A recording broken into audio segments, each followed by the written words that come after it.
Everything had its own story เพราะทุกอย่างมีเรื่องราวของตัวเอง by Memory Talk สวัสดีครับผมเต๋า Memory Band ครับพบกันอีกครั้งกับรายการ Memory Talk ครับรายการที่จะพาเพื่อนๆไปเจาะประวัติความเป็นมาของผู้คนต่างๆซึ่งครั้งนี้ผมได้เกียรติครับโอ้โหแขกรับเชิญคนนี้ครับเป็นหนึ่งในแขกรับเชิญที่เป็นทั้งนักดนตรีและเป็นนักคุยระดับแบบน่าจะเป็นมืออาชีพแล้วมั้งเนี่ยทุกวันนี้โอ้โหถ้างั้นไปเจอเลยดีกว่าครับจันแม็กครับสวัสดีครับ สวัสดีครับสวัสดีครับสวัสดีครับสวัสดีครับสวัสดีครับโอ้โหผมว่าหลายๆคนที่เป็นแบบนักล่าของมือสองคนฟังดนตรีต้องรู้จักคนนี้อยู่แล้วเนาะโหทั้งมิชลุยทั้ง HTF มากมายแต่ว่าไม่แน่ใจว่าผู้ชมเคยรู้จักเขาลึกๆจริงๆหรือเปล่าเดี๋ยวให้เขาเล่าให้ฟังดีกว่าว่าแบบว่าเขาเป็นคนที่ไหนยังไงเจอนะโอเคก็คือผมแม็กนะครับก็เป็นเด็กบางโพครับเด็กบางโพเด็กบางโพใช่เด็กกรุงเทพนี่แหละแบบอยู่แถวบางโพอะไรอย่างเงี้ยเท้าความเลยก็คือโตมากับครอบครัวที่ทำมาหากินแบบว่าขายเช้ากินค่ำอะไรอย่างเงี้ยครับแล้วก็แม่ผมมาเป็นแม่ค้าขายเสื้อผ้ามือสองไหมมือสองด้วยมือสองหมดแต่ผมไม่แน่ใจว่าวินเทจหรือเปล่าแต่ว่าน่าจะมีวินเทจหลุดมาบ้างอะไรอย่างเงี้ยแต่ว่าเขาเป็นแบบขายพวกยีนแล้วก็เป็นเสื้อผ้าเด็กแล้วก็เป็นยีนพวกเอี้ยมอะไรอย่างเงี้ยตอนที่ผมเกิดมาเขาก็อยากขายสิ่งเนี้ยเพื่อที่จะให้ลูกตัวเองใส่ด้วยผมจำได้ก็คือจะมีลูกผมชอบใส่กางเกงยีนกับเสื้อเอี้ยมหรือว่าแบบพวกเสื้อกั๊กอะไรอย่างเงี้ยครับแล้วก็เพราะว่าแม่เขาชอบใส่พวกกางเกงยีนแบบรีวายหรืออะไรอย่างเงี้ยอยู่แล้วอะไรเงี้ยพ่อด้วยแสดงว่าตอนจำความได้เนี่ยคือคุณแม่เนี่ยก็ทำอาชีพนี้มาก่อนเลยใช่แล้วเคยถามไหมว่าเขาขายที่ไหนมาก่อนแล้วทำไมเขาถึงมาขายเสื้อผ้าคือสองเขาขายที่หน้าเซงคาเบียนนะครับเพราะว่ามันอยู่ใกล้บางโพแล้วก็เซงคาเบียนก็เป็นโรงเรียนประถมโรงเรียนมัธยมที่พ่อกับแม่ผู้ปกครองมารับเนี่ยเขาก็จะเจอร้านเนี้ยแล้วเขาก็จะแบบอุ๊ย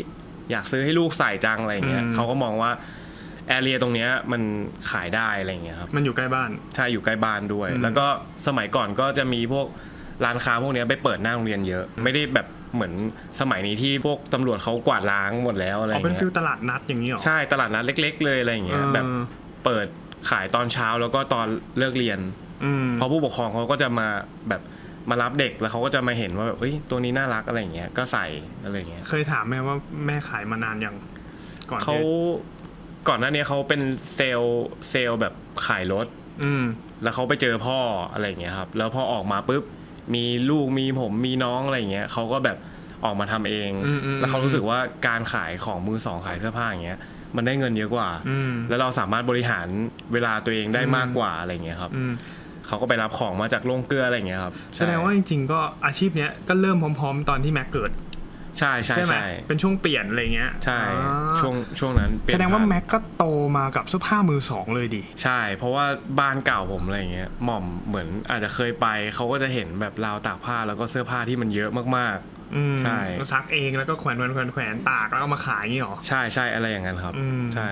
แล้วจริงๆแม็กเรียนที่ไหนมาก่อนนะตอนอนุบาลตอนประถมผมเรียนที่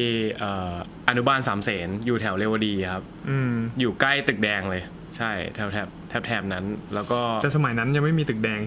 ใช่ยังไม่มีใช่ยังไม่มีตอนนั้นเป็นอู่รถปะทันปะใช่เป็นอู่รถเป็นอู่รถไฟแบบข้างทางที่แบบพวกขบวนรถไฟที่เก่าๆอะไรเงี้ยเขาจะมาจอดเทียบตรงนั้นอะไรประมาณนั้นใช่เรียนแถวนั้นใช่เรียนแถวนั้นแล้วตอนประถมมาตอนประถมก็คือเรียนที่เดิมอนุบาลสามเสนที่เดิมแล้วก็คือเหมือนกับที่บ้านอยู่ที่บางบัวทองแล้วก็รู้สึกว่าไกลไปก็เลยไปอยู่แถวหลังกระทรวงการคลังก็คือแล้วแม่ก็ย้ายที่ไปขายหลังกระทรวงใช่แต่ว่าช่วงหลังกระทรวงเนี่ยจะเป็นช่วงเปลี่ยนผ่านแล้วพวกแบบเสื้อผ้ายีนของเขาก็จะกลายเป็นเสื้อผ้าคนทำงานเพราะว่า พนักงานออฟฟิศอะไรเงี้ยเยอะแบบคุณครูที่อนุบาลสามเสนก็ไปตัดชุด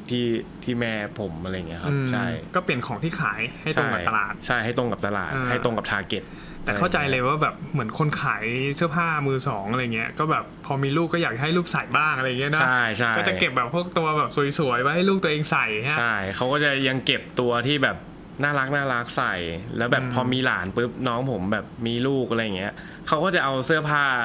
ที่แบบผมเคยใส่อะไรเงี้ยน้องเคยใส่ก็มาให้หลานใส่ต่ออะไรเงี้ยครับเอาแม็กมีน้องครับมีน้องครับมีน้องพ่อแม่มีลูกกี่คนนะ3 คนครับแม็กเป็นคนแรกเป็นพี่คนโตใช่แล้วก็น้องเป็นหัวปีท้ายปีน้องก็ถัดเป็นน้องผมปีนึงอะไรเงี้ยครับแล้วก็น้องคนสุดท้องก็คือลูกหลงห่างกับผมประมาณ9 ปีคนนี้ก็จะได้รับมรดกจากเสื้อผ้าวินเทจของผมมากมายถ้าแบบว่าเขาบอกว่าอยากได้อะไรอย่างเงี้ยผมก็จะแบบเอาไปอะไรอย่างเงี้ยครับใช่มันดีครับมันดีทีนี้ย้อนกลับไปตอนเด็กมันมีประสบการณ์นะแสดงว่าเราจะเห็นผ้ามือสองคุกคีไปกับแม่ไปขายของอะไรเงี้ยเดินตลาดตั้งแต่เล็กแล้วใช่ครับแบบบ่อยมากเยอะมากแล้วก็พอได้มาถึงช่วงมัธยมอย่างเงี้ยจะเป็นช่วงที่เราเริ่มคุกคีกับเรื่องดนตรีแล้วเพราะว่าเราแบบเหมือนเราหาตัวเองเจอตั้งแต่แบบประถมปลายว่าแบบโหอยากตีกลองอะไรอย่างเงี้ยแล้วแม่ก็บอกว่ามึงอาจจะไม่ชอบก็ได้เพราะว่าในใจเขาอะฟีลประมาณว่าโหถ้ามึงตีกลองนะกูต้องซื้อกลองให้แล้วที่บ้านต้องเสียงดังแน่ๆทำไมมึงไม่ไปเล่นเบสหรือเล่นกีตาร์อะไรอย่างเงี้ยครับผมก็เลยไปลองเล่นเบสเล่นกีตาร์ก่อนไม่ชอบพอไปลองแล้วไม่ชอบจริงๆก็เลยแบบมาลองแบบตีกลองอะไรอย่างเงี้ยช่วงนั้นก็จะเป็นช่วงที่ติดเพื่อนติดวงดนตรีชอบฟังเพลงอะไรอย่างเงี้ยแบบการแต่งตัวอินฟลูเอนซ์ของเราก็คือช่วงนั้นก็พัฒนามาเป็นแบบตามพวกศิลปินตามพวกแบบศิลปินที่เราชอบต่างประเทศอะไรอย่างเงี้ยครับใช่แล้วก็เป็นช่วงแรกที่เราไปสวนจตุจักรแบบตี 5-6 โมงอะไรอย่างเงี้ยแบบม.2 ม.3 ไปกับเพื่อนอะไรอย่างเงี้ยครับแต่จริงๆฟังแล้วแม็กก็เดินตลาดมาตั้งแต่เด็กแล้วนะแต่เพียงแต่ว่าใส่เสื้อผ้ามือสองมาตั้งแต่เล็กแล้วแหละแต่เพียงแต่ว่ายังไม่เข้าใจวินเทจเฉยๆใช่ยังไม่เข้าใจเรื่องสไตล์เรื่องเทสใช่ไหมมาเริ่มรู้ตอนเริ่มเข้าดนตรีเข้าวงการดนตรีใช่ครับก็คือแบบเหมือนก่อนหน้านี้เราก็เลือกที่จะใส่เสื้อผ้าเองแล้วแต่ว่าเป็นแบบเสื้อผ้าที่แม่เราอ่ะแบบพาไปซื้อแล้วเราก็จะเลือกอะไรเงี้ยเราก็จะแบบไม่ได้โลกกว้างขนาดนั้นแล้วพอแบบช่วงแบบม.ต้นอะไรเงี้ยมันจะเป็นช่วงที่เราอ่ะฟังพวกเพลงเมทัลอะไรเงี้ยก็จะเป็นวงพังวงแบบเมทัลคอร์วงเดธคอร์แล้วช่วงสวนจะรู้จักประมาณตี 5-6 โมงอะไรเงี้ยเขาก็จะมีร้านที่เพื่อนผมมาชอบไปก็จะมีร้านพวกขายเสื้อวงตัวเล็กๆเสื้อสเก็ตบอร์ดแบบครูพวกแม็กเบดพวกวงเมทัลแบบพาร์คเวย์ไดท์เชลซีกรีนอะไรอย่างเงี้ยครับเหมือนเป็นพวกเสื้อวงดนตรีที่เราฟังอยู่แล้วด้วยแล้วพอเราใส่ปุ๊บแบบเมื่อก่อนก็แบบเก็บสะสมแบบชอบมากเท่มากอะไรอย่างเงี้ยทุกวันนี้ก็ยังมีอยู่ทุกวันนี้ก็ยังมีอยู่ครับบางตัวแต่ว่าเราใส่ไม่ได้แล้วเพราะว่าเราตัวโตขึ้นน้ำหนักตัวเราก็จะบวมไปตามอายุตอนมัธยมนี่มาเรียนที่ไหนครับเรียนที่โยธินบูรณะครับโยธินใช่ครับแสดงว่าเข้าดนตรีตั้งแต่ช่วงปลายประถมจริงๆใช่ครับประถมก็คือเป็นวงดุริยางค์เราก็แบบตั้งแต่ประถมแล้วใช่เราก็เข้าวงดุริยางค์แต่ตอนนั้นไม่ได้ตีกลองตอนนั้นเป็นแบบเป่าเมโลเดียนอะไรอย่างเงี้ยครับแล้วก็พอเข้ามัธยมปุ๊บประมาณม.2 ปุ๊บเหมือนทำวงดนตรีแล้วก็แบบตีกลองกับเพื่อนและอะไรอย่างเงี้ยแสดงว่ามาตีกลองครั้งแรกเนี่ยตอนมัธยมต้นใช่ครับมัธยมต้นใช่แล้วก็ช่วงนั้นก็แต่งตัวตามแบบไอดอลที่เราชอบเลยแบบเสื้อสีดำแบบเสื้อวงแล้วก็กางเกงยีนขาเดฟอะไรอย่างเงี้ยครับแล้วก็รองเท้าแวนออเทนติกมีรูปไหมมีขึ้นรูปได้เลยเดี๋ยวส่งให้เลยโคตรแบบโคตรปั่นเลยอะไรอย่างเงี้ยเมื่อก่อนก็จะชอบไปสวนแล้วก็จะมีที่เราชอบไปกับเพื่อนๆก็คือข้างๆเดอะมอลล์งามวงวานมันเรียกว่าตะวันนาก็จะมีร้านมือสองที่ขายพวกเสื้อแวนขายเสื้อสเก็ตขายเสื้อวงอะไรอย่างเงี้ยครับกางเกงเดฟใช่แล้วก็จะมีอีกร้านนึงที่สวนที่เราชอบไปมากเลยร้านแอม AMP จะเป็นแบบ พวกเสื้อ ไม่รู้เดี๋ยวนี้มีไหมไม่มีแล้วมั้ง ผมก็ไม่แน่ใจเหมือนกันไม่ได้แบบเดินไปแถวๆนั้นเลยเป็นแบบโครงการที่แบบมีแต่ของใหม่หน่อยๆอะไรอย่างเงี้ยครับใช่ทีนี้มาถึงมัธยมแล้วก็เริ่มเล่นดนตรีแล้วตอนนั้นเดินสวนแล้วแล้วในช่วงมัธยมมีเหตุการณ์อะไรที่แบบเหตุการณ์อะไรที่จำได้ใช่ไหมก็คือจะเป็นช่วงแรกของการหาเงินได้แรกๆก็คือการเป็นพ่อค้าคือแบบเหมือนเราไปใช่เหมือนเราจริงๆเริ่มขายของแต่ตอนนั้นแล้วเหรอใช่แต่ว่าไม่ได้ขายแบบลงเพจหรืออะไรอย่างเงี้ยขายให้เพื่อนที่ไม่ได้มีเวลาว่างไปสวนแล้วแบบไม่รู้ว่าสิ่งเนี้ยมันดีหรือไม่ดีมันใช่มันดีหรือไม่ดีหรือว่าเป็นพวกแบบเพื่อนที่มีเงินแล้วก็อยากได้เสื้อบ้างเราก็จะแบ่งให้เพื่อนแต่แบบด้วยความที่เราตื่นเช้าอะไรอย่างเงี้ยเราไปได้แบบตัว150แล้วก็ขายเพื่อน300อะไรอย่างเงี้ยโขกสับนิดเล็กน้อยอะไรอย่างเงี้ยบวกยับก็แบบถือว่าเป็นค่าเดินอะไรอย่างเงี้ยแต่ว่า300ณตอนนั้นอ่ะก็จะเป็นร้านมือสองที่พวกช่วงตะวันนาอะไรเงี้ยเขาก็จะขายราคานี้แต่ว่าเราก็ไปได้แหล่งที่แบบมันถูกไงเราก็เลยแบบขายได้แต่ว่าใช่บวกนิดนึงใช่แต่ว่าเป็นราคาที่แบบราคาตลาดนะอะไรอย่างเงี้ยไม่ท่วมขนาดนั้นใช่ตอนนั้นก็จะซื้อแบบพวกเสื้อวงเป็นหลักใช่ครับซื้อพวกเสื้อวงเมทัลเป็นหลักเสื้อวงพังบ้างอะไรอย่างเงี้ยครับก็วินเทจบ้างตอนนั้นวินเทจยังวินเทจไหมก็จะมีพวกยีนที่เราไม่รู้จักที่เราแบบมาใส่อะไรอย่างเงี้ยจำได้เลยว่าช่วงนั้นอ่ะแบบเด็กสเก็ตเขาจะชอบใส่กางเกงบูทคัทมากนั่นก็คือทรงรีวาย517ใช่ไหมครับผมก็จะมีบางตัวนะที่แบบเป็นแบบรีวาย517แบบเอ็ดวินหรือว่าพวกบิ๊กจอนอะไรอย่างเงี้ยครับก็80อยู่นะใช่ก็80อยู่แต่เราอ่ะยังไม่รู้ว่าสิ่งนั้นน่ะคือวินเทจใช่แล้วก็ประกอบกับว่าลุงเราอ่ะอันนี้เป็นตัวแรเลยที่แบบว่าก่อนที่เราจะเข้าสู่วงการวินเทจอ่ะเวลาเราไปบ้านลุงอ่ะเราจะเห็นพวกนาฬิกามิลิเทอรี่เยอะมากที่เป็นพายน้ำเหลืองๆพายน้ำทิเทียมอะไรอย่างเงี้ยครับแบบแล้วเราก็จะเห็นพวกเสื้อแบบทหารที่แบบเป็นลังๆเลยอะไรเงี้ยแต่เราไม่รู้เพราะว่าเราไม่ได้อินตอนนั้นอ่ะ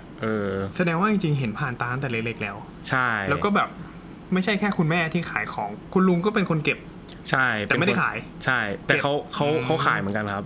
แล้วก็ช่วงที่เขาเลือกขายอ่ะของพวกนั้นนะเขาก็ไม่ได้เอาไประบายที่ไหนเขาก็เก็บไว้ทุกวันนี้ลุงยังเก็บอยู่มีเคยกลับไปค้นไหมครับเคยกลับไปค้นครับมี M65 เต็มเลยแบบว่าโวทูอะไรอย่างงี้มีปะโวทูไม่มีเราแบบเคยจีบแล้วแต่แกแบบไม่มีแกก็ยังเก็บอยู่ทุกวันนี้แกก็ยังชอบอยู่ใช่แกก็ยังชอบอยู่แต่ว่าแกแบบไม่ได้เก็บเพราะว่าณราคาตอนนั้นกับตอนนี้แกบอกว่าเวลาแกไปเจอแกไม่รู้ราคาแล้วว่าสิ่งนี้คือถูกหรือว่าสิ่งนี้คือแพงไม่ทันแล้วใช่เพราะเมื่อก่อนแบบ M65 แกได้มาตัว200โอ้โหตัว500อะไรอย่างเงี้ยแล้วก็แบบขายที่สะพานพุทธต่อตัวละ1,500อะไรอย่างเงี้ยครับใช่ก็แบบได้กำไรมาแต่เขาไม่รู้ว่าราคานะตอนนี้เป็นยังไงอะไรอย่างเงี้ยแต่เราก็ขโมยเสื้อผ้าเขามาใส่เยอะใช่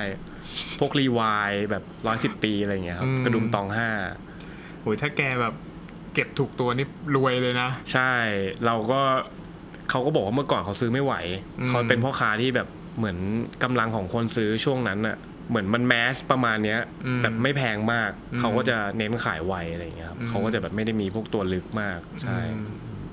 ประมาณแล้วที่บอกว่าลุงเนี่ยเป็นตัวแปรสำคัญเนี่ยยังไงครับก็คือพอเราไปคุยปุ๊บช่วงนั้นคือเราก็มีความแบบชอบลองเหมือนกันแต่แบบไม่ได้อินแต่ว่าพอได้ลองปุ๊บก็อุ๊ยสวยว่ะชอบว่ะอะไรอย่างเงี้ยก็เลยแบบศึกษามาเรื่อยแล้วลุงก็แบบติดคุยไงแล้วก็แบบโหรีวายเนี่ยต้องรู้จักไว้เลยนะนู่นนี่นั่นแบบเมื่อก่อนนะลุงไปรับมาที่โรงเกลือแล้วก็ไปขายที่สะพานพุทธอะไรอย่างเงี้ยเราก็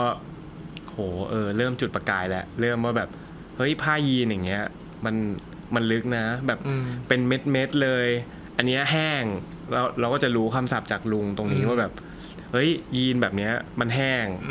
ผ้าเชมเบ้อะไรอย่างเงี้ยเขาก็จะมีเก็บบ้างอะไรอย่างเงี้ยครับเฮ้ยนี่ผมเพิ่งรู้เนี่ยว่าแบบจริงๆแม็กเป็นคนที่แบบอยู่ในวงการมาตั้งแต่เล็กๆแล้วอะใช่แต่ว่าผม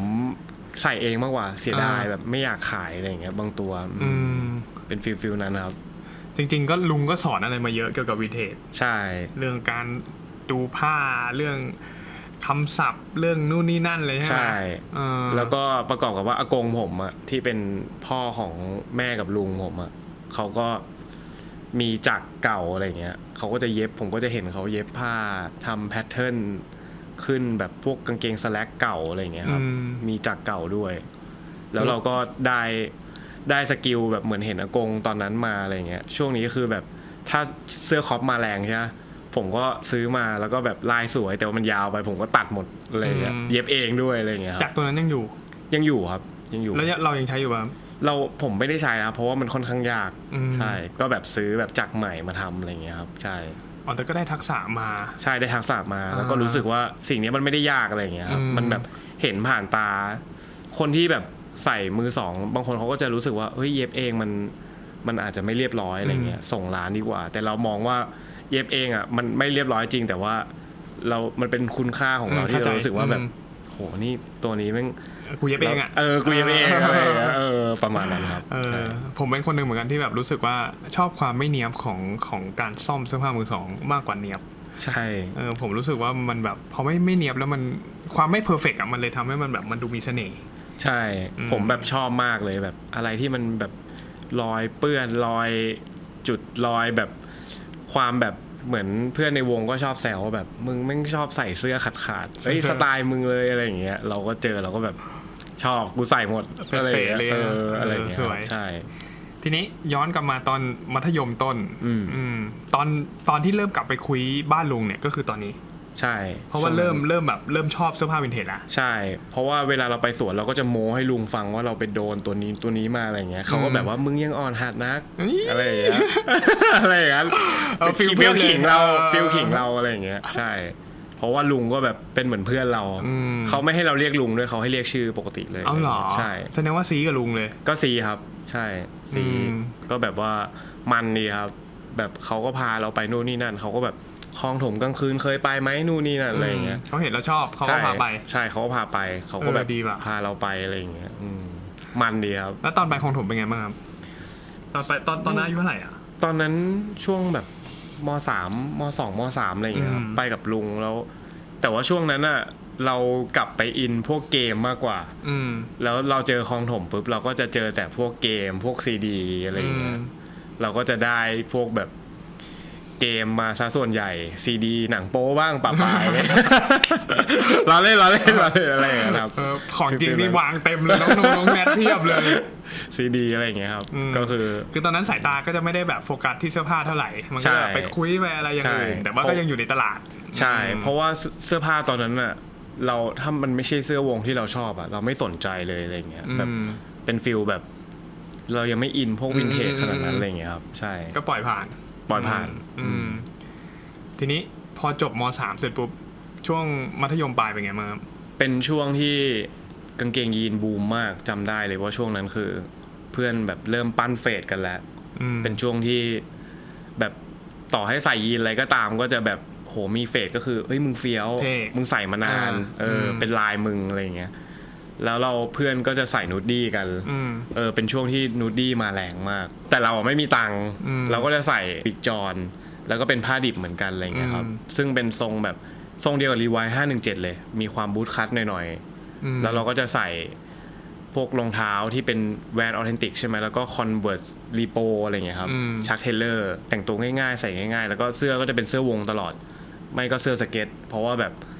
ช่วงนั้นไม่เล่นดนตรีก็ไปImmortal Bar ไปแบบไปดูพวกวงใต้ดินอะไรอย่างเงี้ยครับเล่นพวกเมทัลเล่นอะไรตอน4-5-6ก็เรียนที่เดิม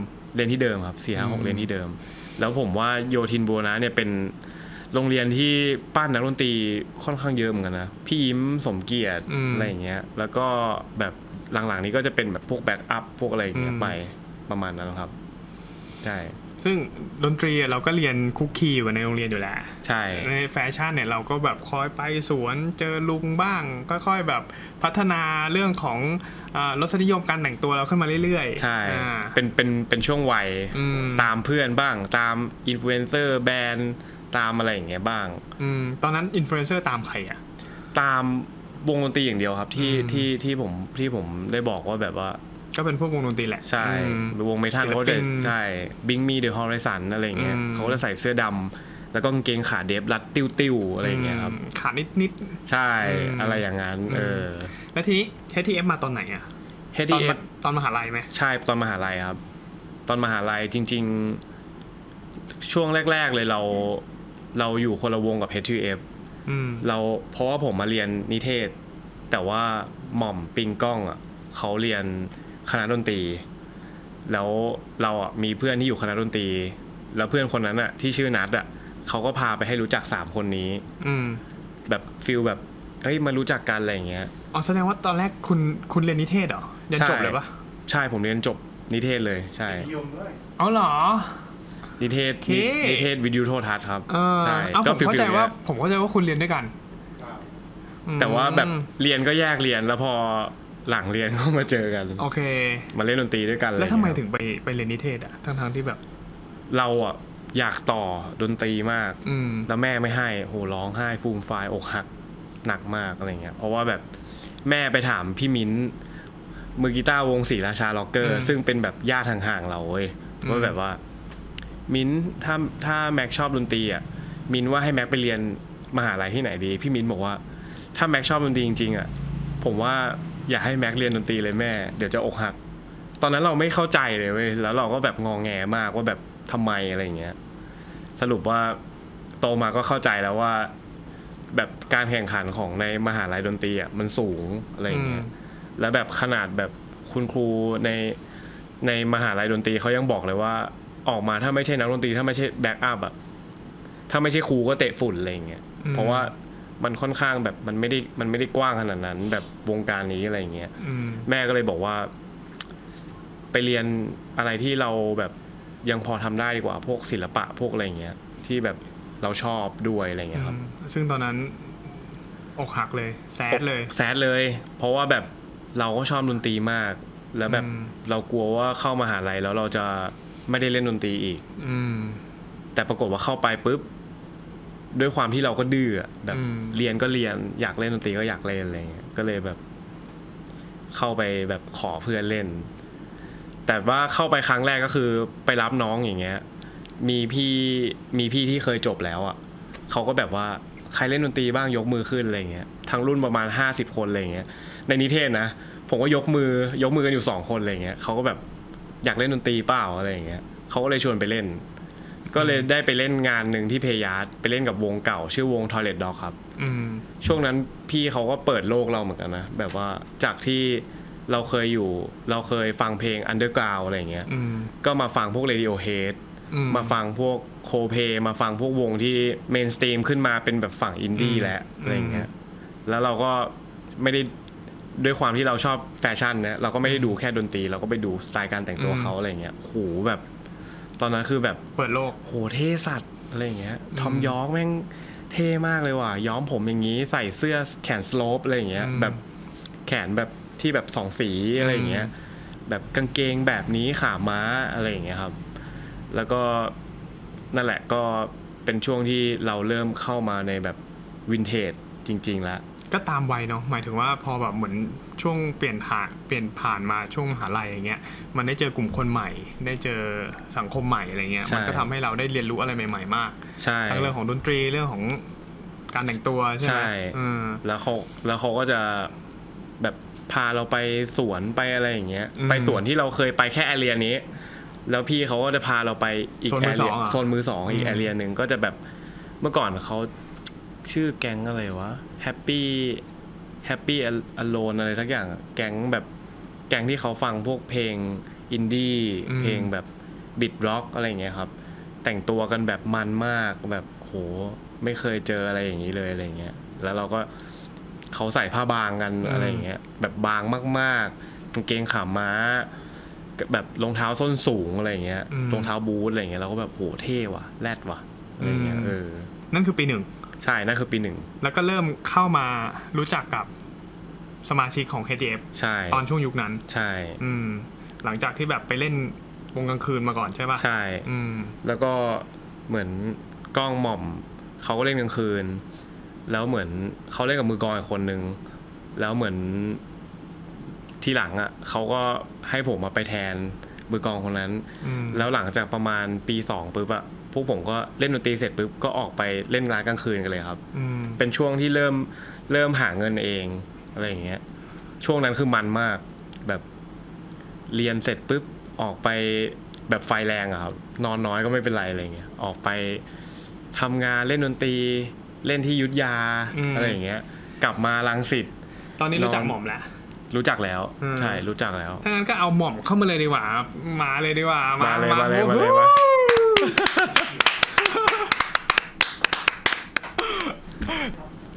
ตอนนี้ก็มีแขกรับเชิญพิเศษนะครับนี่คนนี้ครับไม่ใช่ใครที่ไหนไกลครับหม่อม HTF หรืออีกชื่อหนึ่งคือหม่อมอาร์กลี่ครับเดี๋ยวเรา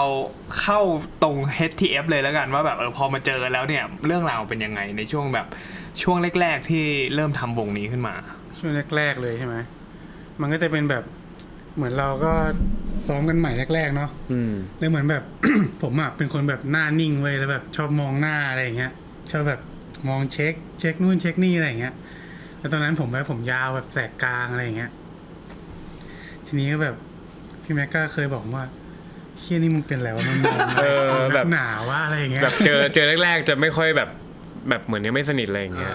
มันก็จะชอบแบบมองแบบหางตาอะไรอย่างเงี้ยเราก็จะแบบไอเด็กคนนี้แม่ง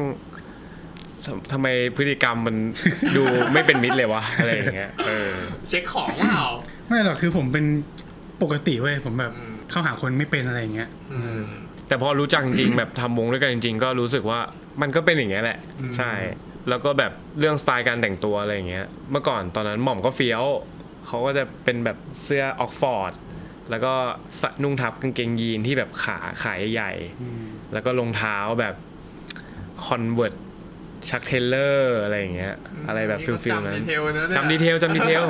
เพราะว่าช่วงนั้นแบบผมก็แต่งตัวไงแบบเหมือนชอบเหมือนกันอะไรอย่างเงี้ยแล้วก็เช็คของคนอื่นใช่แล้วใช่เช็คของอะไรอย่างเงี้ยจริงๆก็พอเริ่มรู้จักกันเนี่ยก็เริ่มซ้อมด้วยกันแล้วก็ออกไปเล่นกลางคืนใช่ไหมใช่เล่นกลางคืนเล่นจากเล่นกลางคืนนี่แหละแบบอาทิตย์นึง 3-4 วัน 4-5 วันอะไรอย่างเงี้ยพร้อมๆกับเรียนใช่ครับนั่นแหละคือช่วงที่แบบหาตังค์ได้แรกๆเลยก็คือเล่นกลางคืนพร้อมกับพวกพี่แม็กอะไรอย่างเงี้ยแม็กก็หาตังค์ได้จริงๆจังๆคือช่วงนั้นเกี่ยวกับดนตรีใช่แล้วก็เสื้อผ้าด้วยปะปายหมายถึงยังไงเสื้อผ้าด้วยเป็นฟิลแบบว่าไปเจอพวกกางเกงยีนหลุดๆอะไรอย่างเงี้ยแบบพวกแฟตเฮดที่แบบช่วงนั้นเขาจะฮิตแบบออนหนายิ่งหนายิ่งแพงยิ่งเป็นแบรนด์ญี่ปุ่นแฟตเฮดแบบพวกแบรนด์อะไรนะเบอร์โมโฮโลอะไรอย่างเงี้ยเราไปเจอหลุดๆ 2,500 แล้วเราก็ไปขายในกลุ่มต่อใน Facebook แบบ 5,000 อะไรอย่างเงี้ยก็ยังถือว่าถูกเพราะว่าราคาเต็มมัน 10,000 อะไรเงี้ยเราก็จะได้กำไรตรงนั้นมาเล็กๆน้อยๆนิดหน่อยอะไรอย่างเงี้ยครับสมัยนั้นเนาะพอนโต้ฮะใช่สมัยพอนโต้ใช่สมัยแบบช่วงปั้นยีนเลยอะไรเงี้ยทีนี้มันมาเข้าแบบเครื่องดนตรีวินเทจตอนไหนอ่ะเพราะเห็นบอกว่าทั้งสองคนนี้ก็แบบหลงไหลในเครื่องดนตรีวินเทจด้วยใช่ไหมใช่พี่ก่อนก็ได้โอเคก็คือ จริงๆเข้าน่าจะช่วงประมาณปี3ปี4ครับเป็นช่วงที่เรารู้สึกว่าเครื่องดนตรีมันก็จะมีเจนราของมันด้วยแบบเครื่องดนตรีเนี้ยมันเป็นสมัยใหม่แล้วก็จะเป็นเครื่องดนตรีที่สมัยเก่าซึ่งเสียงก็จะแตกต่างกันอะไรอย่างเงี้ย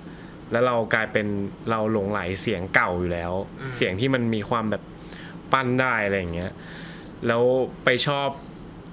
พวกเท็กเจอร์วินเทจมากกว่าอะไรอย่างเงี้ยครับพวกแบบแลกเกอร์เหลืองๆเหมือนเสื้อผ้าเลย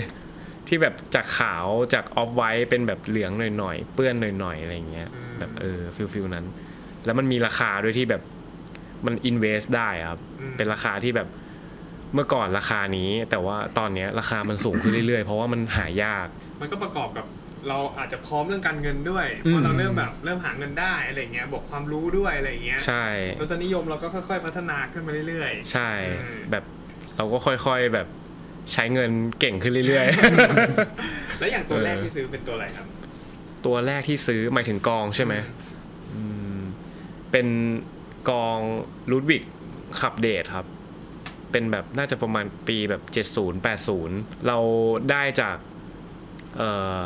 ซัพพลายเออร์ที่เขาเอาเครื่องดนตรีมาลงงานนี้เพื่อให้นักดนตรีมาเล่นแล้วซัพพลายเออร์คนนั้นน่ะเป็นพี่ที่รู้จักที่อยู่อยุธยาแล้วเราก็เลยแบบจีบเขาว่าพี่ได้มาเท่าไหร่แล้วเขาแบบบอกราคาที่ได้มาเราก็แบบจีบเลยแบบพี่ขายไหมอะไรเงี้ยเขาก็แบบขายก็ได้อะไรอย่างเงี้ยแต่ขอบวกหน่อยนะนู่นนี่นั่นอะไรอย่างเงี้ยเราก็ได้มาในราคาที่ถูกมากใช่ เท่าไหร่จำได้ไหมครับ ประมาณแบบหมื่นนิดนะครับใช่แล้วตอนนี้มันประมาณแบบ 35,000-40,000อะไรอย่างเงี้ยแล้วเป็น 35,000-40,000ที่หายากด้วยอะไรอย่างเงี้ยถ้าหลุดมาในตลาดก็จะมีคนคว้าแล้วอะไรอย่างเงี้ย มีคนคอยเก็บตลอดใช่มีคนคอยเก็บตลอดซึ่งตอนนั้นเราก็ ไม่รอช้าเจออะไรก็เก็บให้หมดอะไรอย่างเงี้ยบ้านก็เล็กแบบว่าตอนนี้มีกองอยู่ประมาณ 4-5 ชุดอะไรอย่างเงี้ยครับใช่ซึ่งมันเยอะมากอะไรอย่างเงี้ยแล้วอย่างของผมตัวแรกของผมตัวแรกเบสผมราคา 3,400 เองมั้งใช่แบบให้ครูที่แบบผมไปเรียนเบสด้วยแหละเขาหาให้แล้วก็ได้มาวินเทจเลยเหรอไม่วินเทจแบบก็เบสปกติเลยเบสแบบใช้งานเบสญี่ปุ่นอะไรอย่างเงี้ยและไอเ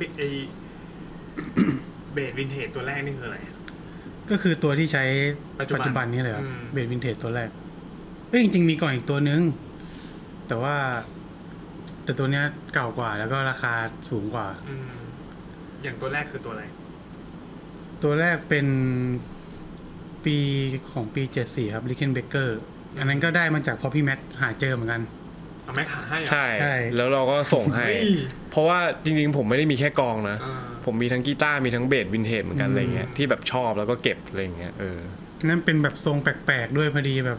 เหมือนมือเบสอาร์ติมังกี้ใช้อะไรอย่างเงี้ยแล้วแบบราคาตอนนั้นก็แบบมันกลางๆเราก็สู้ได้แล้วก็เลยเอาวะสวยดีเท่ดีอะไรเงี้ยแปลกดีเลยจัดมาแต่ว่านั้นหลายปีแล้วเนาะใช่หลายปีมากยังเล่นกลางคืนอยู่เลยจริงก็ไม่ใช่ราคากลางนะก็เป็นราคาที่เดือดนะแต่แบบใช่แต่พอมาตอนเนี้ยก็ยิ่งแบบเดือดขึ้นไปอีกอะไรเงี้ยจัดแม็กป้ายหมดเลยใช่ป้ายเนี่ยของจริงป้ายนักป้ายเลยเพราะบางทีเราแบบเราเสียดายอ่ะที่แบบของสิ่งเนี้ยมันไม่ได้อยู่รอบตัวเรากูใส่ไม่ได้กูใช้ไม่ได้ใช่คนรอบตัวใช่เอาคนรอบตัวนั่นแหละแล้วมีป้ายคนอื่นด้วยไหมครับในวงมีครับมีเยอะมากแบบป้ายกล้องป้ายปิงป้ายกันอยู่ตลอดนะใช่ป้ายกันยับเสื้อผ้าก็ป้ายเหมือนกันอย่างเมื่อกีตาร์ผมเพิ่งซื้อตัวใหม่พวกผมก็เป็นคนป้ายเหมือนกันก็เป็นกีตาร์วินเทจเหมือนกันใช่แล้วก็แบบคนนี้ก็ใส่โอนไวชอบก็คือโอนไม่ลองแบบเอาเลยอะไรแบบฟิลนั้นและทีนี้วง HTX เนี่ยมันเติบโตยังไงเล่าให้ฟังหน่อยอย่างในช่วงแรกๆที่โอเคเริ่มรู้จักกันซ้อมด้วยกันเนาะแล้วก็มาเล่นกลางคืนใช่ไหมเหมือนผมเคยได้ยินว่าแบบเหมือนช่วงแรกๆก็ยังเล่นโคฟอยู่ใช่ไหมใช่เล่นกลางคืนก็จะเป็นเล่นแบบโคเวอร์ใช่ไหมแล้วทีเนี้ยกล้องเขาก็อยากลองแต่งเพลงดูแล้วช่วงนั้นเป็นนักรักที่แบบว่าตามจีบคนนี้อยู่อะไรอย่างเงี้ยเขาก็จะพลางพรูมากเกี่ยวกับสิ่งในหัวแล้วเขาก็จะแต่งเพลงออกมาแล้วก็รู้สึกว่าเฮ้ยตอนมาซ้อมก็แบบมาลองแจมกันไหมแบบลองทำเพลงกันดูไหมปล่อยเป็นแบบ H3F ไปอะไรอย่างเงี้ยครับ1 EP แบบ4เพลงตอนนั้นก็เลยได้มาเป็นจุดเริ่มต้นของ H3F จริงๆเลยนั้นยังเป็น3คนอยู่เลยใช่ H3F ที่แบบเป็น3คนผมพี่แมวพี่ก้องอะไรอย่างเงี้ยแล้วเราก็จะแบบไม่ใช่แค่พวกเรื่องดนตรีด้วยอะไรเงี้ยแบบเหมือนในอัลบั้มมันก็จะมีรูปพวกเราอะไรเงี้ยแบบถ้าแบบเต่าไปดูหรือว่าใครที่เข้าไปดูในแบบอาร์ตเวิร์กอัลบั้มก็จะเห็นวิวัฒนาการของการแต่งตัวของพวกเราเหมือนกันฟิลนั้นครับใช่เดี๋ยวผมขึ้นภาพให้ดูหนักเลยตอนนั้นแหละก็มันก็ค่อยๆใช่ค่อยๆจริงๆอย่างอัลบั้มแรกนี่เกิดขึ้นเมื่อไหร่2018 ป่ะ2017 แต่อัลบั้มแรกเนี่ยก็มี4คนแหละใช่ใช่ไหมแต่เพียงแต่ว่าในช่วงเริ่มต้นแรกๆเนี่ยมี3คนก่อนจริงๆพี่ปิงอ่ะเขาคือมันเป็นวงเก่าของพี่แม็กกับพี่ก้องอยู่แล้วชื่อเพนิทามอะไรเงี้ยช่วงแบบคาบเกี่ยวพอดีที่แบบวงนั้นแบบกำลังพักกันอยู่แล้วก็เลยทำวงนี้ต่อไม่ได้พักก็แยกย้ายอะไรเงี้ยแล้วก็เหมือนแบบก็อยากเล่นดนตรีกับเพื่อนเนาะก็เลยชวนพี่ปิงมาตอนแรกพี่ปิงเขาเล่นเบสแล้วมาอยู่HTFเขาเล่นกีตาร์อะไรอย่างงี้อะไรแบบฟิลนั้นใช่ก ก็เลยค่อยๆคลอดอัลบั้มแรกออกมา ใช่อัลบั้ม Family Product อัลบั้มแรกที่เรายืนกัน4คนแบบหันหลังแบบเหมือนเดินอะไรเงี้ยเป็นฟิล ความยากของอัลบั้มแรกคืออะไรอะตอนนั้นจำได้ไหม ความยากเหรอ ไม่เรามองว่ามันไม่ได้อีโก้นะแต่แบบไม่ได้ยากขนาดนั้นเลยอะเพราะว่าช่วงนั้นไฟแรงมากแล้วก็ไม่ได้ฟังใครเท่าไหร่ว่ามันจะต้องเป็นอย่างงู้นอย่างนี้นะมันจะต้องสะอาดมันจะต้องนู่นนี่นั่นอะไรเงี้ยเราก็เล่นในแบบของเราแล้วก็แบบไฟแรงอยากปล่อยผลงานอะไรเงี้ย แล้วแบบที่ทำถูกหรือเปล่าก็ไม่รู้อะไรเงี้ยแต่แบบแม่งอยากทำอ่ะ ใช่อยากทำอ่ะปล่อยไปแล้วอ่ะแล้วซึ่งตอนนี้เรากลับมามองก็แบบมึงแม่งแบบวู่วามกันจังเลยนะ มันแบบวัยรุ่นเด็กอะวัยรุ่นเด็กแบบวัยรุ่นอ่ะแบบอยากทำอ่ะใช่แต่มันก็กลายเป็นความแบบความสนุกความมันความดิบๆที่แบบทำตอนนั้นนะ ใช่มันเลียวอ่ะแบบอยากทำก็ทำแล้วก็กลายเป็นอัลบั้มที่แบบต้องบอกว่าเป็นมีเพลงหลายเพลงที่ทำให้คนแบบเยอะมากแบบรู้จักเราอะไรไม่ว่าจะในประเทศแล้วก็ต่างประเทศด้วยก็เลยแบบได้รับโอกาส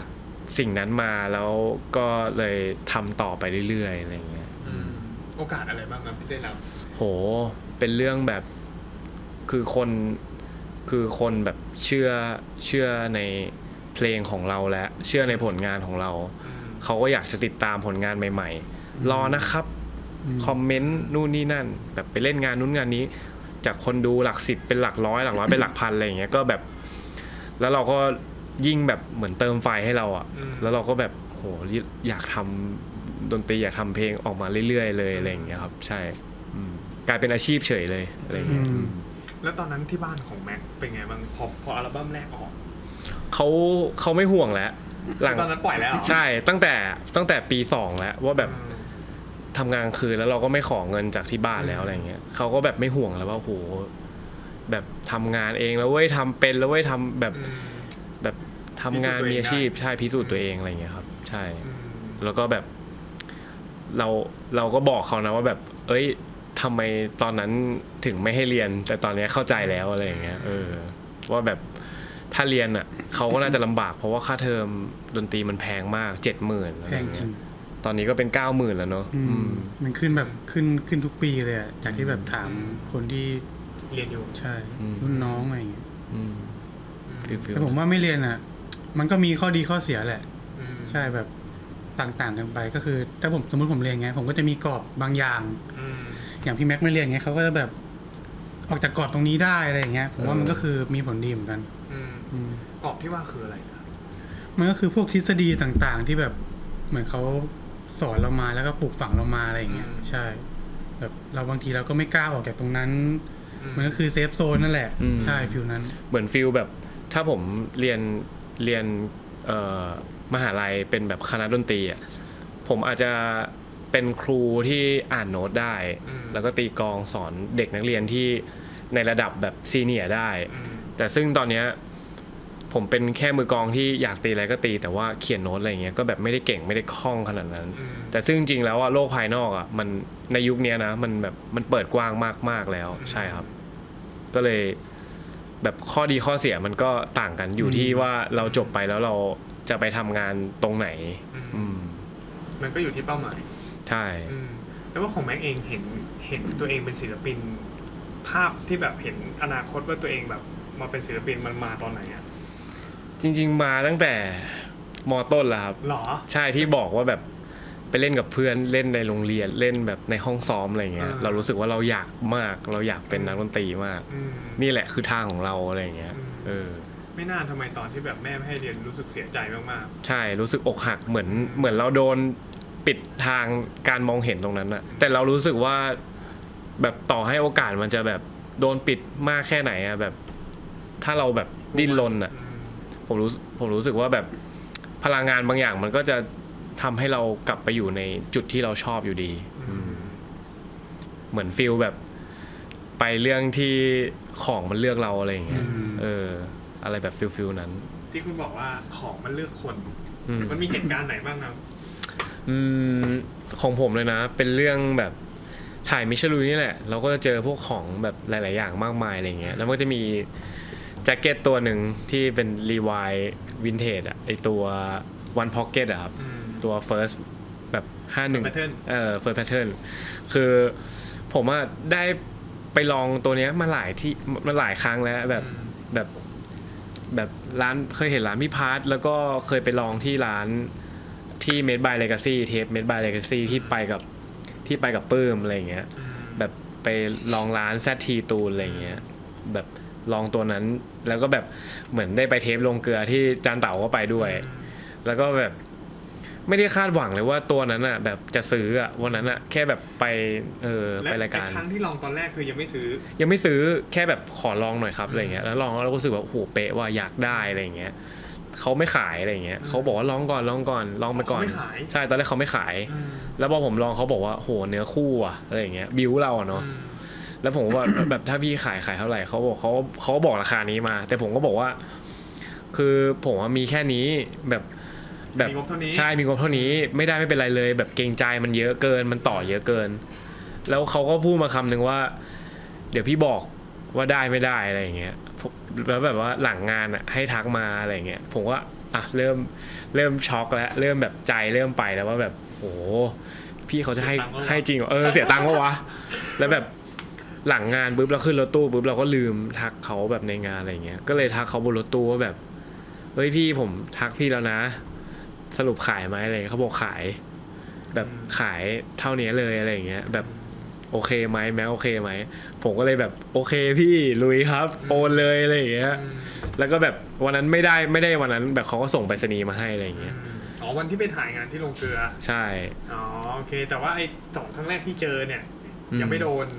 นเพราะว่าแบบเหมือนชอบมากแต่ว่าแบบก็คิดไว้ในใจแล้วว่าสักวันเราจะ invest สิ่งนี้บ้างอะไรเงี้ยเพราะว่าแบบเราเองก็อยากใส่เหมือนกันอะไรเงี้ยแล้วแบบเหมือนรอบนั้นจังหวะมันได้อะไรเงี้ยก็เลยซื้อเลยแล้วก็แบบอยู่ในเทปมิชลุยตลาดลงเกลือด้วยแบบถ่ายคลิปว่าแบบพี่โฟมเขาก็แบบให้เราอะไรเงี้ยก็แบบน่ารักครับก็แบบ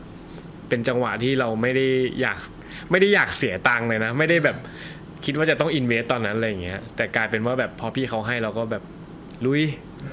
มิชลุยไปเลยจบไปจบไปอะไรเงี้ยแล้วก็มีแจ็คเก็ตอีกตัวหนึ่งใช่ตัวไหนครับตัวนี้เลยครับที่ใส่อยู่ตัวนี้ใช่ FFA น่าจะเป็นแบบปี60อะไรอย่างเงี้ยซึ่งเราไปเล่นที่โคราชล่าสุดเลยงานล่าสุดเล่นเสร็จเลยนะแล้วก็ลงมาจากเวทีปุ๊บแล้วก็มีน้องแก๊งเนี้ยคือน้องอ่ะเขาเป็นพ่อค้าร้าน My Buddy Shop ที่โคราชที่ผมเคยไปเจอน้องเขาแล้วไปซื้อ Detroit Jacket คาหา Detroit Jacket ที่แบบทอยเหรียญกันอะไรอย่างเงี้ยที่งานคลังแสงโคราชแล้วน้องก็แบบชอบวง H3F ด้วยก็เลยแบบมาหาเราแล้วเขาก็เพิ่งได้ตัวนี้เลยแล้วเขาก็ใส่มาแล้วเพื่อนก็บอกว่าผมว่าพี่แม็กชอบตัวนี้แน่เลยของแบบเนี่ยของน้องเขาอะไรอย่างเงี้ยแล้วน้องเขาก็แบบว่าโอ้แต่ผมยังไม่ขายดิพี่แม็กแต่พี่แม็กลองก่อนพอผมใส่ปุ๊บเป๊ะเลยแล้วเพื่อนมันก็แบบบิ้วกันว่าแบบมึงขายพี่เขาไปเลยอะไรอย่างเงี้ยแล้วน้องเขาแบบกูไม่อยากขายดิแล้วผมก็แบบถามน้องถ้าขายเท่าไหร่อะไรอย่างเงี้ย แต่เราก็มีราคาในใจนะเพราะว่าเราก็ดู FFA Jacket มาสักพักนึงแล้วอะไรอย่างเงี้ยแต่แบบอันนี้ตัวแรกเหรอใช่มีตัวที่2ครับตัวแรกจะเป็นแบบอาร์มหลุดหมดแล้วอะไรเงี้ยก็จะแบบมีแค่นี้แล้วก็แบบตัวนี้ตัวที่2แล้วก็แบบเหมือนเราก็ถามเขาราคาเท่าไหร่แล้วเขาก็บอกราคามาแบบหลุดเลยอะราคาแบบว่าหลุดแบบหมายถึงว่าแบบหลุดสำหรับเรานะแต่แบบน้องเขาก็จะแบบน่าจะแบบมีค่าหิ้วค่าอะไรอยู่แล้วแหละก็แบบเป็นพ่อค้าอะไรอย่างเงี้ยเราก็แบบต่อเขานิดหน่อยอะไรอย่างเงี้ยแล้วก็แบบเอามาเลยแล้วเราก็ไม่ได้อ่านพวกฟอนต์อะไรอย่างเงี้ยเท่าไหร่หรอกว่าแบบอ่านว่าอะไรแล้วเราก็มาอ่านดีๆแล้วว่าอ่านว่าวสันต์จอมภักดีคนไทยอ่ะเราก็แบบช็อกว่าแบบเฮ้ยนี่มันปักใหม่หรือเปล่าอะไรอย่างเงี้ยปรากฏว่าไปเสิร์ชแบบวสันต์จอมภักดีอะไรเงี้ยเป็นแบบเหมือนด็อกเตอร์เกี่ยวกับด้านแบบเกษตรอะไรอย่างเงี้ยซึ่ง FFA Jacket ก็เป็นแจ็คเก็ตที่เกี่ยวกับเกษตรกรรมใช่ไหมครับแบบต่างประเทศแล้วก็ไปเสิร์ชใน Google แล้วก็ไปเจอเฟซเขาด้วยแล้วเขาก็แบบเหมือนจบมาแบบจากต่างประเทศด้วยอะไรอย่างเงี้ยเราก็แบบเคี้ยใช่ปะวะแล้วไปดูเขาว่าเขาเป็นคนตัวเล็กเว้ยเหมือนกันเพราะว่าแจ็คเก็ตตัวเนี้ยไซส์ แล้วก็เป็นคนตัวเล็กไม่พอแล้วก็อายุเขานี่ก็ประมาณแบบช่วงปีเนี้ย60-70อะไรอย่างเงี้ยเราก็แบบโหแม่งอาจจะเป็นแบบของคนไทยนี่แหละแล้วก็แบบเอามาปล่อยอะไรอย่างเงี้ยแต่ผมไม่รู้ว่าตอนนั้นเขาเอามาปล่อยหรือเปล่าหรือว่าแบบลูกหลานเขาแบบแอบเอาเสื้อผ้าเขามาปล่อยอะไรอย่างเงี้ยหรือเขาทิ้งหรือเปล่าใช่หรือเขาทิ้งหรือเปล่าหรืออะไรอย่างเงี้ยเพราะว่าแบบสภาพมันก็ค่อนข้างหนักอยู่ซิปก็พังอะไรอย่างเงี้ยแต่ผมก็ไม่กล้าไปอินบ็อกซ์ไปหาเขานะแบบกลัวว่าแบบใช่หรือไม่ใช่หรือว่าแบบไปรบกวนเขาอะไรอย่างเงี้ยแต่ก็ถือว่าเป็นตัวหนึ่งที่รู้สึกว่าแบบของไม่ได้เลือกเราขนาดนั้นนะหรือว่าเลือกก็ไม่รู้แต่ว่าเป็นของที่แบบเราไม่เคยเจอของวินเทจที่เป็นของคนไทยอ่ะแล้วแบบกลายเป็นว่าแบบมันเป็นฟอนต์ที่แบบเหมือนพ่อค้าก็บอกว่าเอ้ยน่าจะ60อะไรอย่างเงี้ยฟอนต์ยาวแบบนี้อะไรอย่างเงี้ยแล้วปักที่นู่นด้วยอะไรอย่างเงี้ยก็ถือว่าเป็นสตอรี่ที่แบบวนเวียนกลับมาใช่วนเวียนกลับมาแต่ว่าแล้วก็ใครใช่ใครที่แบบอยากรู้ความจริงนะครับก็สามารถไปถามแทนผมได้นะครับ ก็เดี๋ยวให้จานเต่าขึ้นเทคตรงนี้ว่าแบบว่าชื่อนี้อะไรอย่างเงี้ยแบบไปถามเขาแทนผมก็ได้นะครับแท็กชื่อก็พอใช่แท็กชื่อก็พอแต่ว่าแบบผมไม่กล้าถามเขาจริงเพราะว่าแบบเกรงใจเขาอะไรอย่างเงี้ยแล้วก็แบบแต่ที่ผมก็ไม่เคยเจอนะปักชื่อไทยที่แบบมีสตอรี่ว่าเดินทางไปเรียนจริงๆอะไรอย่างเงี้ยไม่เคยที่ผมเคยเห็นที่เกี่ยวข้องกับไทยมันก็เต็มที่ก็แบบเหมือนเขาเขียนชื่อตัวเองลงไปแต่ว่าเป็นแบบปากกาเราไม่รู้ว่าแบบมันเขียนตอนยุคนั้นจริงๆหรือว่าเจ้าของมือที่เท่าไหร่มาเขียนอะไรอย่างเงี้ยหรือว่าแบบไอ้ที่เกี่ยวกับไทยก็เคยเจอแบบพวกของเวียดนามที่แบบผลิตที่ฝั่งอีสานบ้านเราอะไรอย่างเงี้ยดอนอะไรเงี้ยตอนช่วงสงครามเวียดนามเนี่ยทหารอเมริกันมันก็มาตัดเย็บอะไรเงี้ยก็จะเป็นพวกชื่ออะไรเงี้ยเคยเจอแต่ FFA แบบไปเรียนอเมริกาเรียนที่นู่นอะไรเงี้ยไม่เคยเราก็เลยรู้สึกว่าโหแบบตัวนี้มันยิ่งชอบเข้าไปใหญ่เลยจริงๆมันคือเสน่ห์ของเสื้อผ้ามือสองนะไอ้สตอรี่ต่างๆอันนี้แค่มันรู้สึกว่ามันวนเวียนในเครือข่ายในประเทศของเรามันก็เลยเริ่มรู้สึกว่าผมไม่มีคุณค่าอะไรแต่จริงๆเสื้อผ้าวินเทจเกือบทุกอย่างไม่มีแบ็คกราวด์สตอรี่อย่างเงี้ยหมดใช่แล้วแบบคนต่างประเทศเขาก็แบบใส่กันด้วยแบบเป็นแบบแฟชั่นอะไรเงี้ยซึ่ง FFA Jacket อ่ะผมเองก็ชอบอินฟลูเอนซ์มาจากโปรดิวเซอร์คนหนึ่งของซาบีนาล่าสุดเหมือนกันเขาก็แบบเขาอยู่วงหนึ่งชื่อว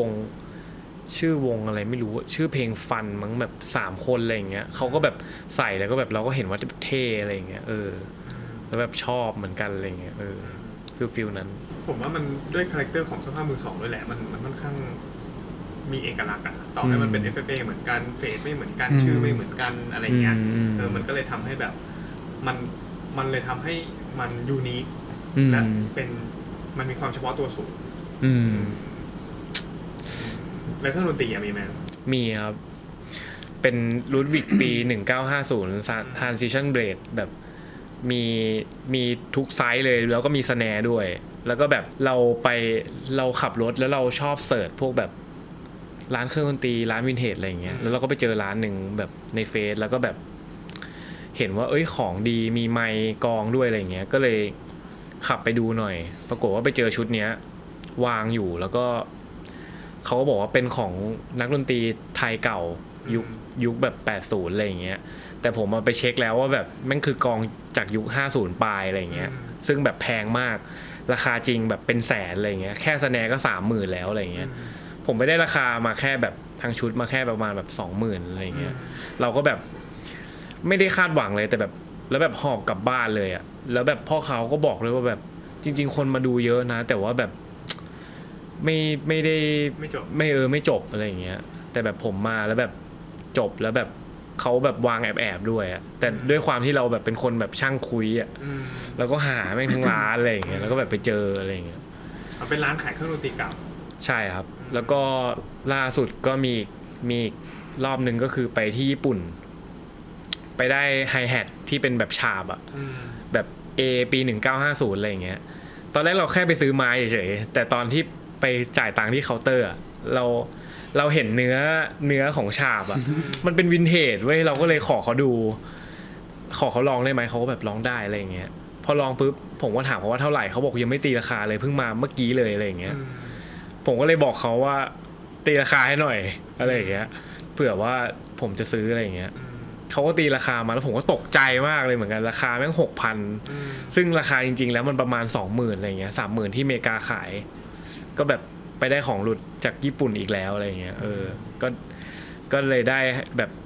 ฉาบใบนั้นมาแล้วก็ใช้กับวงมาจนถึงณปัจจุบันนี้แบบชอบมากอะไรเงี้ยจริงๆฉาบใบเนี้ยถ้าคุณแบบออกเร็วกว่านี้นิดเดียวเนี่ยคุณอาจจะไม่ได้ก็ได้ใช่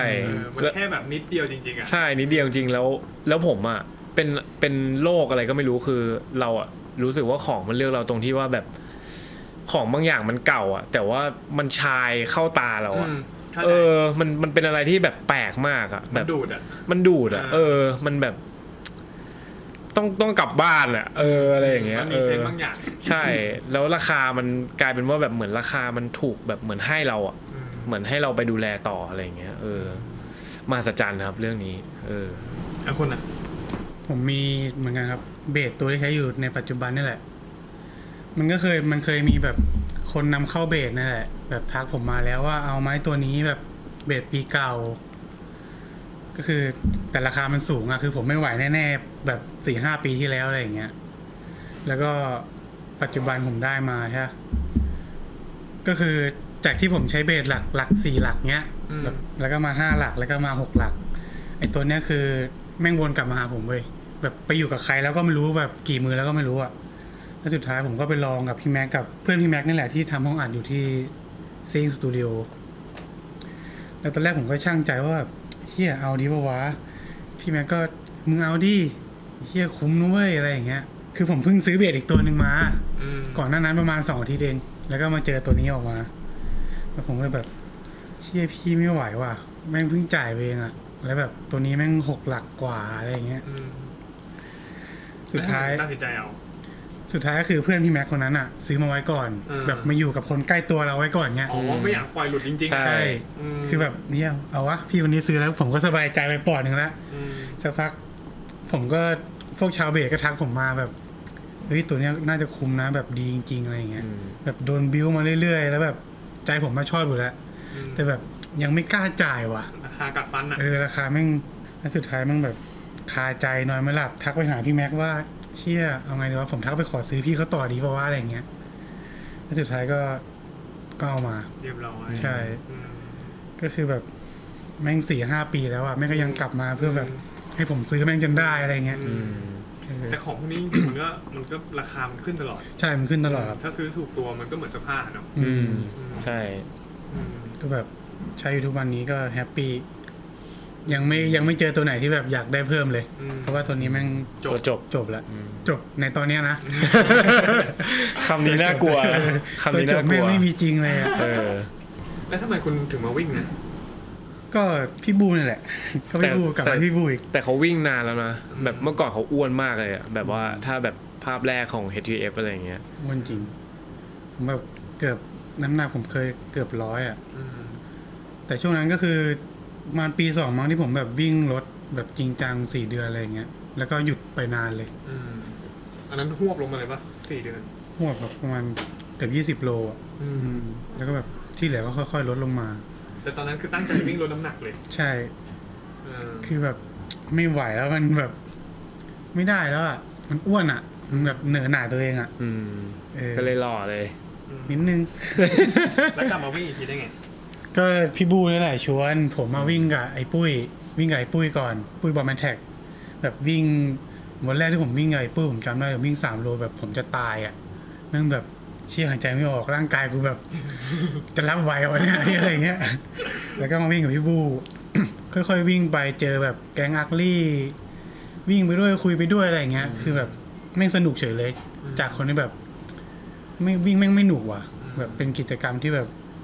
แค่วิ่งทำไมวะเนี่ยอะไรเงี้ยจริงๆแม่ง3 โลแม่งขนมไปเลยนะเพราะเราวิ่งกับเพื่อนกับคนที่แบบ3 โลนี่แบบแป๊บเดียวหยุดแล้วหรออะไรอย่างเงี้ยแต่ว่าเดียบในช่วงนี้แบบเทรนวิ่งแม่งมามากผมเห็นใครๆก็แบบออกมาวิ่งผมว่ามันดีมากเลยแบบการได้ออกกำลังกายอ่ะแล้วมันได้อยู่กับตัวเองด้วยนะเวลาแบบวิ่งทบทวนตัวเองแบบดีเวลาเยอะขึ้นมากก็ถือว่าเป็นอีก1 วิธีในการที่คลายเครียดใช่ดีเลยแหละ ได้ออกกำลังกาย อืม ทีนี้โอกาสที่ได้จากอัลบั้มแรกก็เลยทำให้อัลบั้มที่2เนี่ยออกมาแบบไม่นานใช่ไหม เหมือนจะนานนะมันโดนโควิดพอดีเลยอ่ะ หลังจากที่พวกผมปล่อยอัลบั้มแรกไปใช่ไหมจริงๆจะได้ไปเล่นที่เกาหลีกับไต้หวันเลยเว้ยแบบเขาติดต่อมาแล้ว คุยค่าตัวอะไรกันแล้วแล้วทีนี้โควิดแม่งหนักจัดเลย ทุกอย่างก็เลยโดนแคนเซิลไปไม่ได้ไป แล้วช่วงโควิดทำไงครับ พวกผมคือทำงานกันอีกแบบเลยทำงานโดยแบบใช้คอมส่งกันไปส่งกันมา ซึ่งแบบทุกคนก็ทำโปรแกรมกันไม่ค่อยเก่งแบบไม่เป็นด้วยอะไรเงี้ยก็คือยากอยู่ ค่อนข้างลำบาก ก็คือไม่ได้เจอกันไม่ได้ซ้อม ไม่ค่อยได้เจอกัน น้อยมาก แต่ก็ยังดื้ออยู่ดี ใช่ ก็คือใส่แมสไปเจอกันอะ ก็แบบยังไงก็อยากเล่นอยู่ดีอะไรอย่างเงี้ย เพราะว่ามันก็หยุดไม่ได้เนาะแบบถ้าหยุดมันก็คือจะเงียบไปเลย เพราะว่าบัมแรกเราปล่อยแล้วแบบกระแสมันก็ ผลตอบรับ ตี ดี กลับใช่ตีกลับมาดี คือถ้าเงียบก็คือแบบ เราก็จะหายไปเลย ใช่ก็ต้องเริ่มใหม่อ่ะฟิลนั้น ช่วงโควิดก็เลยซ้อมแบบไกลๆกันไปก่อน ใช่ซ้อมแบบแยกกันซ้อม แยกกันไปหาวัตถุดิบมาทำบั้ม2อะไรอย่างเงี้ยครับ แล้วกลับมาแบบรวมตัวกันอีกทีก็ตอนที่โควิดเริ่มซา ใช่แล้วก็ทำอัลบั้มทำนู่นทำนี่กันอะไรอย่างเงี้ย ตอนโควิดนี่เรียนปีอะไรจบยัง จบแล้ว จบแล้วใช่จำไม่ได้แล้ว จบแล้วน่าจะจบแล้วจบประมาณแบบ 2-3 ปีอะไรอย่างเงี้ย2020 ผมจำไม่ได้ละ ประมาณ2019ประมาณเนี้ยไม่รู้จำไม่ได้เหมือนกัน ถ้ากับว่าอัลบั้มแรกเนี่ยตอนปล่อยออกมาเนี่ยเรียนจบกันแล้วใช่ปะจบยัง บัมแรกผมน่าจะยังไม่จบนะคิดว่า แต่ผมอะจำได้ว่าจบแล้ว ประมาณปี4ใช่ปี4แล้วก็พอปล่อยปุ๊บเนี่ยก็โดนโควิดเลย ใช่ แล้วก็แบบหายกันไปทีนี้ก็กลับมารวมตัวกันอีกทีตอนที่มันเริ่มซาแล้วก็มาทุ่มเทให้กับอัลบั้มที่2ใช่แต่ว่าโควิดอะมันมีข้อดีอย่างหนึ่งคือ อันนี้ไม่ได้เรียกว่าไม่รู้ว่าข้อดีหรือเปล่านะแบบก่อนหน้านั้นพวกผมฟาร์มเงินกันมาเยอะมากแล้วพอเจอโควิดปุ๊บอะคนที่เดือดร้อนอะเขาจะชอบเอาของดีๆมาขายก็หวดกันตอนนั้นเหรอโอ้โหหวดแบบหวดบ้าเลยอะหวดแบบหลุดจัดอะไรอย่างเงี้ยอันนี้คือวนกลับมาเรื่องวินเทจนะแบบปล่อยแบบราคาออกไวอ่ะทั้งเครื่องดนตรีและเสื้อผ้าใช่อ๋อคุณก็หวดเสื้อผ้าตอนนั้นเหมือนกันเหรอใช่ก็แบบใช่ยับเลย ก็คือมันหลุดก็เก็บไว้ก่อนอะไรอย่างเงี้ยแบบคนอื่นแบบกำเงินไว้อะแต่เราแม่งมันมากในการใช้เงิน อะไรประมาณนั้นตอนนั้นได้อะไรจำได้ไหมโอ้ได้เครื่องดนตรีมาเยอะมากครับแล้วก็แบบเสื้อผ้าก็ได้แบบจำไม่ได้แล้วว่าได้อะไรบ้างแต่ว่าก็ค่อนข้างเยอะเหมือนกันช็อปกระจุยใช่ช็อปกระจุยแล้วของม่อมอ่ะคงเสื้อผ้ามั้งตอนนั้นแบบยังไม่ได้ซื้อเครื่องดนตรีเยอะขนาดนั้นแบบก็ใช้เท่าที่มีอะไรอย่างเงี้ยคงเป็นเสื้อผ้าแหละที่แบบซื้ออยู่เรื่อยๆเลยแต่จริงๆของผมเองอ่ะตอนนั้นอ่ะก็เป็นช่วงที่ยอดขายแบบพุ่งกระฉูดเลยนะแบบดีมากๆอ่ะงงเหมือนกันด้วยความที่แบบเหมือนต่างชาติบินมาไม่ได้มั้งอะไรเงี้ยแล้วมันเขาก็ซื้อตุนไว้อ่ะใช่แล้วก็เป็นช่วงที่คนไม่รู้จะทำอะไรอ่ะต้องการหาสิ่งกาวใจอะไรอย่างเงี้ยซึ่งแบบช่วงนั้นอ่ะการเดินตลาดการช้อปปิ้งก็คือการเติมพลังใจของเราเหมือนกันเลยทีนี้ความยากของอัลบั้ม2เนี่ยมันก็คือในช่วงตอนเจอโควิดนี่แหละแล้วเรากลับมายังไงนะหมายถึงว่าให้กระแสให้คนแบบที่ติดตามเรากลับมาได้ยังไงโควิดเริ่มซาเราก็ปล่อยอัลบั้มเลยครับเพราะว่าคนที่เขาแบบชอบฟังเพลงอะไรเงี้ยเขาก็รู้สึกเหมือนกันว่าช่วงโควิดมันก็เหงาอ่ะแล้วพอศิลปินเริ่มมาปล่อยเพลงเริ่มขยับเนื้อขยับตัวเขาก็จะแบบดีใจตื่นเต้นว่าแบบโหแบบมาแล้วว่ะบั้ม2จะเป็นยังไงวะอะไรอย่างเงี้ยใช่ฟิลนั้นแล้วงานกลับมาเล่นคือเยอะมากผู้จัดคนไม่อั้นนะคนอั้นปลายปีนั้นคือแบบบางเดือนพวกผมแบบ11งานที่อะไรอย่างเงี้ยคือแม่งแบบไม่เคยเกิดขึ้นแล้วมันก็เกิดขึ้นนะแบบ11งานมันมากทั้งงานไทยแล้วก็ต่างประเทศด้วยได้ไปทัวร์จริงๆไต้หวันเลยหม่อมแบบเล่นเบสร้องไห้ที่เคยเล่าไงที่แบบวันนั้นแม่ผมไปดูด้วยพอดีแม่ผมไปเที่ยว แบบมันตื้นตันนะแบบคนที่นู่นอ่ะเขาก็ร้องเพลงเราได้อะไรเงี้ยเขาตอบรับเราดีมากเลย แล้วแบบกว่าจะได้ไปอะเนาะ เออ แบบอุปสรรคหลายอย่างอะไรอย่างเงี้ย อืม ไปนอนในแบบโรงแรมที่แบบได้ยินห้องข้างแบบใส่กันอะไรอย่างเงี้ย จริงเสียงดังมากอะไรอย่างเงี้ยแบบไม่มีตังค์อ่ะ เออ ก็ไปเช่า อันไหนก็ได้ที่แบบนอนได้ก็พออะไรอย่างเงี้ย โรงแรมถูกๆนี่เหรอ ใช่ แล้วจังหวะคือเขาค่อนข้างใส่กันด้วยแหละ ใช่แบบเสียงดังมาก เป็นแบบ เราก็เลยปิดหู โรง ไงเราก็เลย โรงแรมแบบโรงแรมกุจจีอ่ะ เออ โรงแรมที่แบบเอ้ยเนี่ยแหละรายวันอะไรอย่างเงี้ย เออ แต่พอคือมันนอนกับเพื่อนมันก็เลยไม่ได้ซีเรียสมากไงแบบมี กลาย เพื่อน เป็น น เรื่อ อง น ตลกไปอะไร เอ เงี้ย อสนุกมัน ไป อยู่กับ มัน เพื่อน จริง อะไรอย่างเงี้ย มันมีประสบการณ์อะไรบ้างในทริปนั้นเป็นทริปแรกปะใช่ปะ ใช่ แรกเลยที่ ทริ ได้ ป ไป แรก ต่างประเทศแบบไปเล่นด้วยกันอะไรอย่างเงี้ย อืม คือแบบเครื่องดนตรีเยอะมากอ่ะแล้วเราไปกันแบบ 8-9 คนอะไรอย่างเงี้ยแล้วแบบห้องมันก็เล็กอ่ะแล้วเครื่องดนตรีก็ซ้อนๆกันแบบเหนื่อยมากแต่ว่าสนุกมาก แล้วก็แบบเราไม่ได้เอาผ้าเช็ดตัวไปเนอะเราก็คิดว่าแบบเฮ้ยจองโรงแรมมีผ้าเช็ดตัวแหละ มันเป็นกระดาษ ผ้าเช็ดตัวเป็นกระดาษอะนึกออกปะไม่รู้เคยเจอไหม ไม่เคยเจอว่ะ เปิดออกมาเป็นแบบไซส์ผ้าเช็ดตัว แต่เป็นกระดาษ แล้วก็แบบซับตัวเองแบบหลังอาบน้ำคือแบบ เป็นเหมือนกระดาษ ง่อยมากอะ ระดษสเงี้ยเหรอ ฟิลนั้นแหละ เออ ที่แบบมันแห้งอยู่แหละแต่แบบ ใช้แล้วทิ้งอ่ะ เออ แบบ ใช้ เห แล้ มือ วน แบบ ทิ้งอะ วันหนึ่งก็ทิ้งเหอะอะไรอย่างเงี้ยแล้วเช็ดก็ไม่สะอาดอ่ะก็ยังมีคราบน้ำเพราะว่าแบบ มันเช็ดแค่จังหวะเดียวก็เปียกหมดทั้งใบแล้วอะไรอย่างเงี้ยตลกมากเลยอ่ะแบบแต่สนุก ตอนนั้นไปกี่วันนะ เล่นอีก2 ที่ปะ สองทีน่าจะไปประมาณ 5-6 วันอะไรอย่างเงี้ย อืมประทับใจ ประทับใจเพราะว่าเราชอบไปอันนี้กลับมาเรื่องวินเทจนะ อืม เราชอบไปญี่ปุ่นเพราะว่า Second Street ใช่ป่ะตอนนั้นที่ไต้หวันก็มีเว้ย อืม แล้วแบบมันอยู่ใกล้ที่พักมากอะไรเงี้ยโหไปได้ของกันแบบกระจุยกระจายเหมือนกันอ่ะ ตอนนั้นก็หวดกันแล้ว ก็หวดกันเหมือนกันครับ ใช่ ก็มาต่อครับ ตอนนั้นก็เป็นทัวร์แรก อืม ที่ได้ไปที่ไต้หวัน อืม ประทับใจมากประสบการณ์ โหสุด ต่างๆ แล้วทัวร์ที่สองอ่ะ อันนี้คือหลังจากโควิดใช่ไหม ใช่หลังจากโควิด ๆญี่ปุ่นมะ น่าจะญี่ปุ่นนะที่ทัวร์ยาวๆใช่ไหม ญี่ปุ่นก็แบบสี่เมือง ใช่ แต่ว่านั้นก็เหนื่อยมันแบบเล่นเสร็จอีกวันตื่นเช้าต้องเดินทางไปอีกเมืองนึงอะไรเงี้ยเพราะมันใช้เวลาแบบ4-5 ชั่วโมงเหมือนกันไงแบบ จากโตเกียวไปข้างนอกนู่นแล้วก็กลับมาอะไรอย่างเงี้ย อืม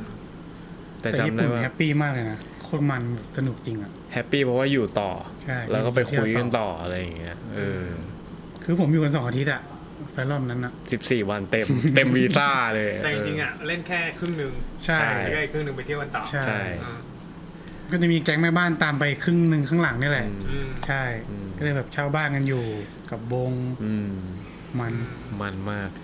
ผลตอบรับที่ญี่ปุ่นเป็นไงบ้างครับ โหดีครับ ถือว่าแบบโอเคเลยอะไรอย่างเงี้ยแบบมันพอๆกับที่บ้านเราแหละ แต่เราแค่แบบเหมือนไปโชว์เคสไปอะไรอย่างเงี้ยแล้วแบบคนก็ตามมาแล้วรู้จักเราแบบเยอะ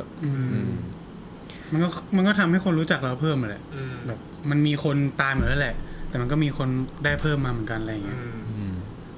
สนุกมาก สนุก อืมก็ตอนนั้นบั้มสองออกแล้วฮะ ออกแล้ว อืม ออกแล้วจะ3ยังไงตอนไปญี่ปุ่น 3แล้วนะ อืม น่า จะ น่า 3 สามแล้วอะเพราะว่าจำได้เลยว่าบั้ม2กับบั้ม3ก็ไม่ได้ห่างกันเยอะ อืม เพราะพวกผมก็ปล่อยแบบปีครึ่งปีนึงปล่อยบั้มอีกแล้ว ใช่ อะไรอย่างเงี้ย แบบทำกันแบบต่อเนื่องอยู่อะแต่ก็ใช้เวลาในการทำแบบภายใน1 ปีนี่แหละ อืมแล้วคุณมารู้จักมิชลุยตอนไหนนะมิชลุยเกิดขึ้นตอนไหนอ่ะ เกิดขึ้นช่วงที่ผมรู้จักพี่บูแรกๆโหแต่ถ้ารู้จักพี่บู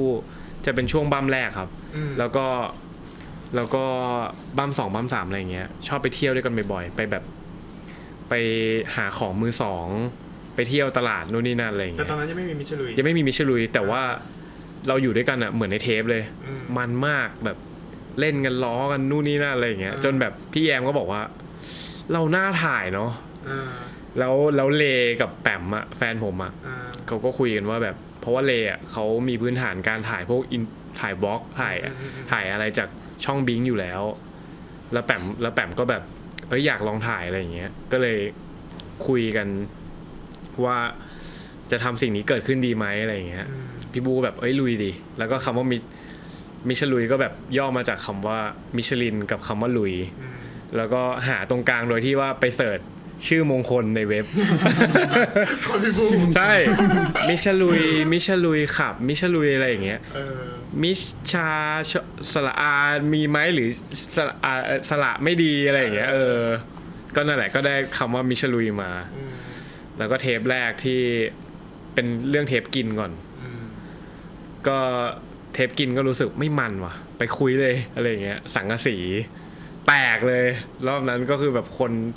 เยอะคนจำได้ แล้วแตกเพราะดราม่าผมด้วยอะไรเงี้ยแบบ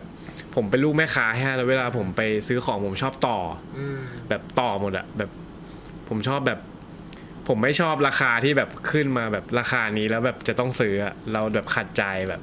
มันต้องนิดนึงนะ มันต้องgive and take ดิวะมันต้องแบบต้องมีอะไรแบบว่าทำแบบให้รู้สึกว่าอยากคว้ามันหน่อยอะไรอย่างเงี้ยแล้วก็ต่อพ่อค้าแม่ค้าอะไรอย่างเงี้ยแล้วก็แบบมีดราม่าว่าแบบโหเขาก็ขายถูกแล้วคุณไม่ต่อเขาเป็นพ่อค้าอะไรอย่างเงี้ยก็แบบเป็นบทเรียนของเราเหมือนกันนะว่าแบบเฮ้ยเราทำอย่างนี้แบบสมควรไหมหรือไม่สมควรอะไรแสดงว่าวันนี้เลิกต่อแล้ว ก็ยังต่ออยู่ ก็แต่จริงๆอ่ะเป็นเรื่องที่แบบว่าเหมือนเราก็รู้อยู่แล้วว่าการแบบขึ้นราคาตรงนั้นอ่ะมันแบบเป็นราคาที่เขาก็ยังแบบมีอะไรมีกำไรมีอะไรอย่างเงี้ยใช่มีช่องว่างเพราะว่าเราเป็นลูกแม่ค้าเรารู้อะไรอย่างเงี้ยเพราะว่าแม่เราไปเดินตลาดกับแม่เราก็แบบโหแม่เราก็ต่อให้เรายับเหมือนกันอะไรอย่างเงี้ยเพราะเขาก็แบบเป็นแม่ค้าเหมือนกันอะไรอย่างเงี้ยแสดงว่าจริงๆหม่อมก็ไม่รู้จักพี่บูตอนนั้นแหละก็รู้จักมาก่อนแล้วแหละแต่แบบไม่เคยได้คุยจริง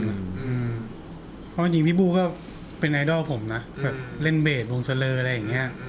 เมื่อก่อนสะพายสูงๆใช้ปิกดีแล้วยิ่งทำแบรนด์เสื้อผ้าด้วยเนาะลอมบอยอะไรอย่างเงี้ยก็เป็นแบบเสื้อผ้าแบบเป็นกระแสเลยอะไรอย่างเงี้ยใส่กันทั่วบ้านทั่วเมืองวัยรุ่นคุณคุยกับพี่บูมาก่อนแล้วก็แบบคุยมาสักพักหนึ่งแล้วก็มาปิ๊งไอเดียกันว่าทำช่องกันไหมใช่ก็เลยเกิดเป็นมิชลุยขึ้นใช่แต่จริงๆตอนนั้นอ่ะผมจำได้เลยว่าพี่บูแกแบบโละของวินเทจหมดเลยเพื่อที่จะแบบใส่แต่เสื้อผ้าร้านตัวเองอะไรอย่างเงี้ยแล้วแบบผมก็ไปช้อนตามช้อนของแกนะที่ห้างที่หนึ่งแล้วแบบจำได้เลยว่าผมได้พวกแบบรีวายทักเกอร์แจ็คเก็ตอะกระดุมโออะที่แบบ60-50อะไรอย่างเงี้ยแบบได้มาในราคาแบบ1,000เดียวอะไรเงี้ยพี่บูปล่อยผมอะใช่แล้วก็รีวายแบบเบอร์6 Big E แล้วก็เป็นลาล็อกค่าปักด้วยนะ1,000เดียวอะไรอย่างเงี้ยแกโลจริงเนาะแกโลจริงๆเลยอะแล้วแต่พอก่อนที่จะมาทำมิชลุยกันอะที่พวกผมแบบชวนพี่บูหรือว่าพี่บูชวนผมไปคุยอะไรอย่างเงี้ยเขาก็เริ่มกลับมาแบบกลับมาซื้อเข้าแล้วแบบโหมันว่ะนู่นนี่นั่นอะไรก็เลยได้มาเป็นจังหวะเลยนะแบบรู้สึกเบื่ออะไรเงี้ยก็ลดเปลี่ยนไปใช่เพราะว่าแบบเหมือนเราเจอคนที่แบบเคมีใกล้ๆกันแล้วแบบพอไปซื้อของด้วยกันแล้วมันสนุกอ่ะเข้าใจมันก็เลยแบบโหแพชชั่นแม่งเปี่ยมล้นมากก็เหมือนทุกวันนี้เวลาไปสวนเนี้ยไปกับพวกอักลี่นักวิ่งโอ้โหแม่งสับกันยับใช่ช่วยกันบิวอ่ะบางทีกลับบ้านมายังไม่รู้เรื่องเลยว่าแบบเฮ้ยนี่กูได้จริงเหรอวะอะไรกูชอบจริงเหรอวะอะไรเงี้ยแล้วยิ่งไปกับพี่บูอ่ะป้ายยับโอ้โหวันนั้นเดียเนี่ยเห็นคนเดียวแล้วจ่ายตังค์ใส่ถุงไม่ได้เพื่อนไม่ได้เห็นอ่ะซุกก็เริ่มทำนั้นมาเรื่อยๆใช่ไหมก็มี EP แรกมิชลุยแล้วก็ทำวงไปด้วยได้ไปทัวร์ด้วยได้พัฒนาเรื่องของการแต่งตัวเข้ามาเรื่อยๆทีเนี้ยพอมันเริ่มรู้จักมิชลุยก็คือวินเทจแบบจ๋าเลยฮะจ๋าเลยเพราะว่าแบบเหมือนก็แลกเปลี่ยนแบบความรู้ได้ความรู้จากพี่บูมาเยอะมากครับว่าแบบว่าสิ่งนี้มันคืออะไรยังไงแต่ว่าก่อนหน้านี้มันมีของหลายชิ้นมากที่เราไม่ได้แบบเนิร์ดขนาดที่แบบเหมือนพี่บูแกจะรู้เรื่องประวัติศาสตร์อะไรอย่างเงี้ยแต่เมื่อก่อนเราเป็นคนที่แบบชอบวินเทจนะแต่เรารู้สึกว่าสิ่งนี้คือวินเทจแล้วใส่กับเราแล้วเข้าก็คือจบเลยเราไม่ได้แบบไปหาข้อมูลเพิ่มอะไรอย่างเงี้ยพออยู่กับพี่บูก็แบบได้รู้วิธีการดูป้ายดูตะเข็บดูนู่นนี่นั่นอะไรอย่างเงี้ยก็แบบยิ่งแบบอินเวสเราขึ้นมาใหญ่เลยว่าเฮ้ยสิ่งนี้ถ้าเจอราคาเนี้ยหลุดราคาเนี้ยคือปกติอะไรอย่างเงี้ยแบบสนุกมากครับใช่คือเคมีมันตรงกันนะใช่แต่คือก่อนหน้านี้ผมอะแบบเคยไปเที่ยวญี่ปุ่นด้วยกันกับวงนี่แหละกับ HTF เนี่ยแหละก้องหม่อมปิงแล้วก็ผมช่วงที่ยังไม่มี HTF เลยอะ เป็นช่วงที่พวกผมก็ไปซื้อของกันมันมากเพราะช่วงนั้นย้อนเท้าความกันไปก็คือเป็นช่วงที่ยีนมันมาแรงใช่ป่ะแล้วปิงอ่ะไปได้เสื้อ Levi Two Pocket ที่เป็น1950นะครับ55,000 เยนตอนนั้นอ่ะผมอยากได้มากแต่ว่าแบบถูกนะใช่ราคามันแบบตอนนั้นเป็นเด็กไงแบบเอาเงินไปเที่ยวญี่ปุ่น14 วันอ่ะแค่ 20,000 อ่ะต้องกินข้าวหน้าเนื้อทุกวันแบบเพราะแบบต้องประหยัดมากๆอะไรอย่างเงี้ยแล้วหม่อมก็ไปซื้ออะไรนะผมได้กางเกงนั่นซามูไรปะซามูไรไปซื้อซามูไรอะไรอย่างเงี้ยไอ้ปิงก็ไปได้ตัวนั้นตัว Two Pocket มาแต่เราก็บอกปิงแล้วว่าแบบโหปิงกูอยากได้นะตัวเนี้ยแต่แบบมันแพงมากเลยอะไรอย่างเงี้ย15,000 บาทเองอ่ะแต่ปิงมันเป็นคนแบบเด็กมีตังค์อ่ะแล้วก็แบบว่า ถ้าใช่ก็จ่ายเลยไม่เกี่ยวไม่สนเรื่องราคาอะไรอย่างเงี้ยมันก็ซื้อมาเราก็แบบโหตกใจที่แบบมันใช้เงินเก่งเนาะอะไรเงี้ยตอนนั้นผมจำได้ผมไปซื้อ Levi 1947ที่เป็นรีโปญี่ปุ่นอะไรเงี้ยกระดุม CC20 อะไรเงี้ยก็ได้มาในราคาแบบ 2,000 3,000 อะไรเงี้ยแล้วก็เอากลับมาที่ไทยก็ถือว่าถูกนะถูกครับแล้วก็เอากลับมาที่ไทยแล้วก็ไปลง Marketplace Facebook 7,000 แล้วก็ได้ค่าเครื่องเลยอะไรอย่างเงี้ยก็เป็นแบบพ่อค้าจำเป็นนิดหน่อยๆอะไรอย่างเงี้ยครับแล้วก็เสื้อตัวนั้นอะ Two Pocket ตัวนั้นอะไอปิงมันใส่ไม่ได้แล้วผมก็เลยไปขายต่อให้พ่อค้าคนหนึ่งในราคาประมาณ 30,000ราย 20,000 ใช่ก็แบบเป็นจุดเริ่มต้นที่เรารู้สึกว่าแบบโหแม่งอยากเก็บว่ะอะไรเงี้ยเพราะว่าตอนนั้นไม่มีตังค์มันก็ทำให้เราเริ่มเข้าใจถึงราคาที่มันแบบใช่มันมีขึ้นมีลงนะใช่แบบวินเทจที่แบบเมื่อก่อนเราไม่เข้าใจเลยว่ามันแพงมากเลยว่ะแบบซื้อไปได้ไงอะไรอย่างเงี้ยแต่พอตอนนี้เป็นกลายเป็นว่าแบบโหสิ่งนี้มันไม่ใช่ พี่บูก็บอกว่าโหมึงมันไม่ใช่แค่ประเทศเราเว้ยมันทั่วโลกนะถ้าแบบมึงไปที่อื่นแล้วมึงโดนปล้นหรือว่าแบบเงินมึงหายอะไรอย่างเงี้ยมึงสามารถถอดแจ็คเก็ตแล้วเอาตั๋วกลับบ้านได้นะแบบไปขายได้อะไรอย่างเงี้ยแบบขายโง่ๆเลยอะไรอย่างเงี้ยพี่บูบิ้วอย่างนี้ใช่บิ้วอย่างนี้เลยแต่ว่าเร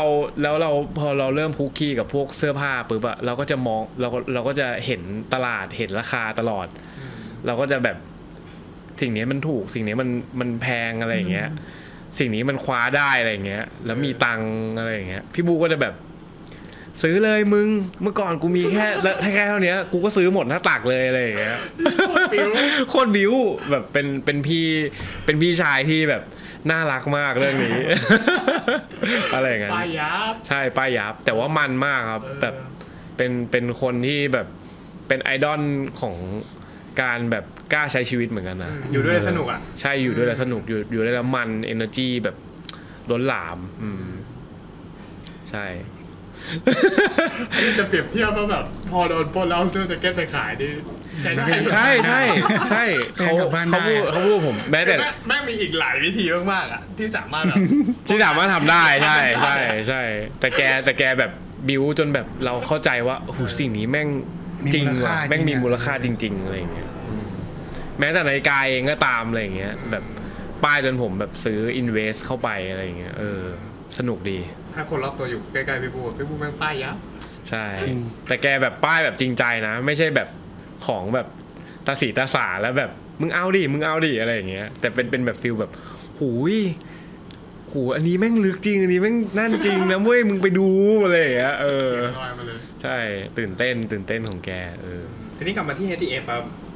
หลังจากที่แบบไปทัวร์มาหลายๆครั้งเนี่ยจนอัลบั้มที่3จบใช่ไหมเดินทางไปยังไงต่อครับ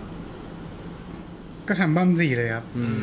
ทำแบบต่อเนื่องมากตอนแรกคุยกันว่าจะทำ EP แบบสัก 4-5 เพลงไหมแบบจะได้ไม่ต้องเยอะเกินพักบ้างอะไรเงี้ยสุดท้ายทำไปทำมาแม่งเป็นอัลบั้มอีกแล้ว10 เพลงอีกแล้วอะไรอย่างเงี้ยก็เลยแบบปล่อยเป็นอัลบั้มไปเลยแต่จริงๆของพวกคุณอ่ะคือชัดว่าแบบ HTF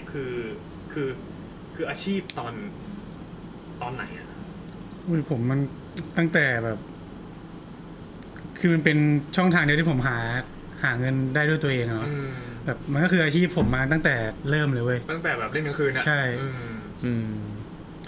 แต่ว่าเป็นมันแบบผมก็ไม่ได้ทำอะไรนอกจากเหนือนอกจากนั้นอ่ะแต่แบบ ผมอยากพูดเรื่องหนึ่งคือเพื่อนรอบตัวเราอ่ะชอบมองว่าอาชีพดนตรีแล้วพอเรามีชื่อเสียงอะไรอย่างเงี้ยคนตามเยอะเขาจะมองว่าเรามีตังค์แต่แบบหารู้ไหมว่ามันก็ไม่ได้เยอะขนาดนั้นแบบคนที่ทำงานออฟฟิศแบบเขาซื้อบ้านซื้อคอนโดได้อะไรอย่างเงี้ยแบบเงียบๆอ่ะ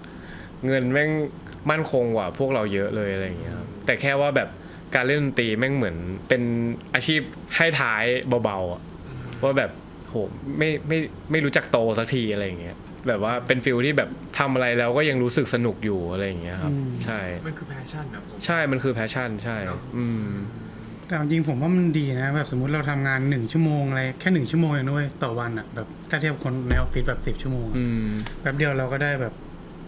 มันได้ความสุขด้วยได้เงินด้วยอะไรอย่างเงี้ยแค่ภายใน1ชั่วโมงนะคนก็จะคิดว่าเรารวย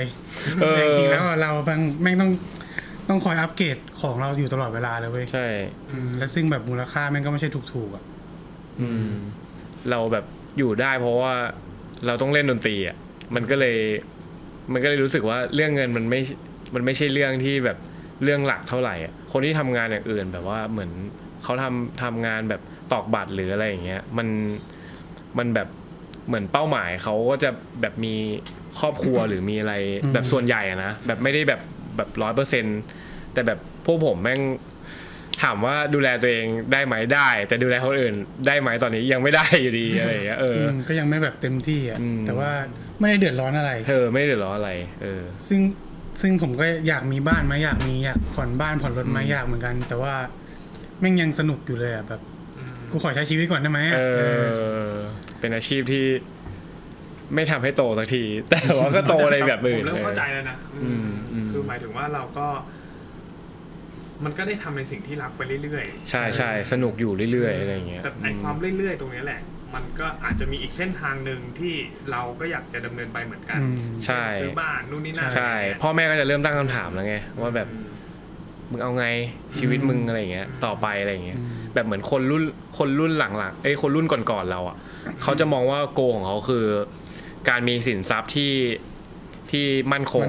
ใหญ่โตแบบบ้านที่เรียกว่าบ้านจริงๆที่แบบมึงจะอยู่บ้านตรงนั้นไปตลอดชีวิตอะไรอย่างเงี้ยแต่แบบอาชีพนี้เป็นอาชีพที่ยังมีบ้านก็เหมือนเป็นภาระฟิลนั้นครับก็เป็นโจทย์ที่เจออยู่ใช่ก็เป็นโจทย์ที่เจออยู่ก็ยังตั้งคำถามกับตัวเองตลอดแต่ว่าแบบถามว่ามีความสุขไหมตอนนี้ก็มีความสุขมีความสุขมากอะไรอย่างเงี้ยครับใช่ผมว่ามันเป็นช่วงวัยแหละเพราะว่าตัวผมเอง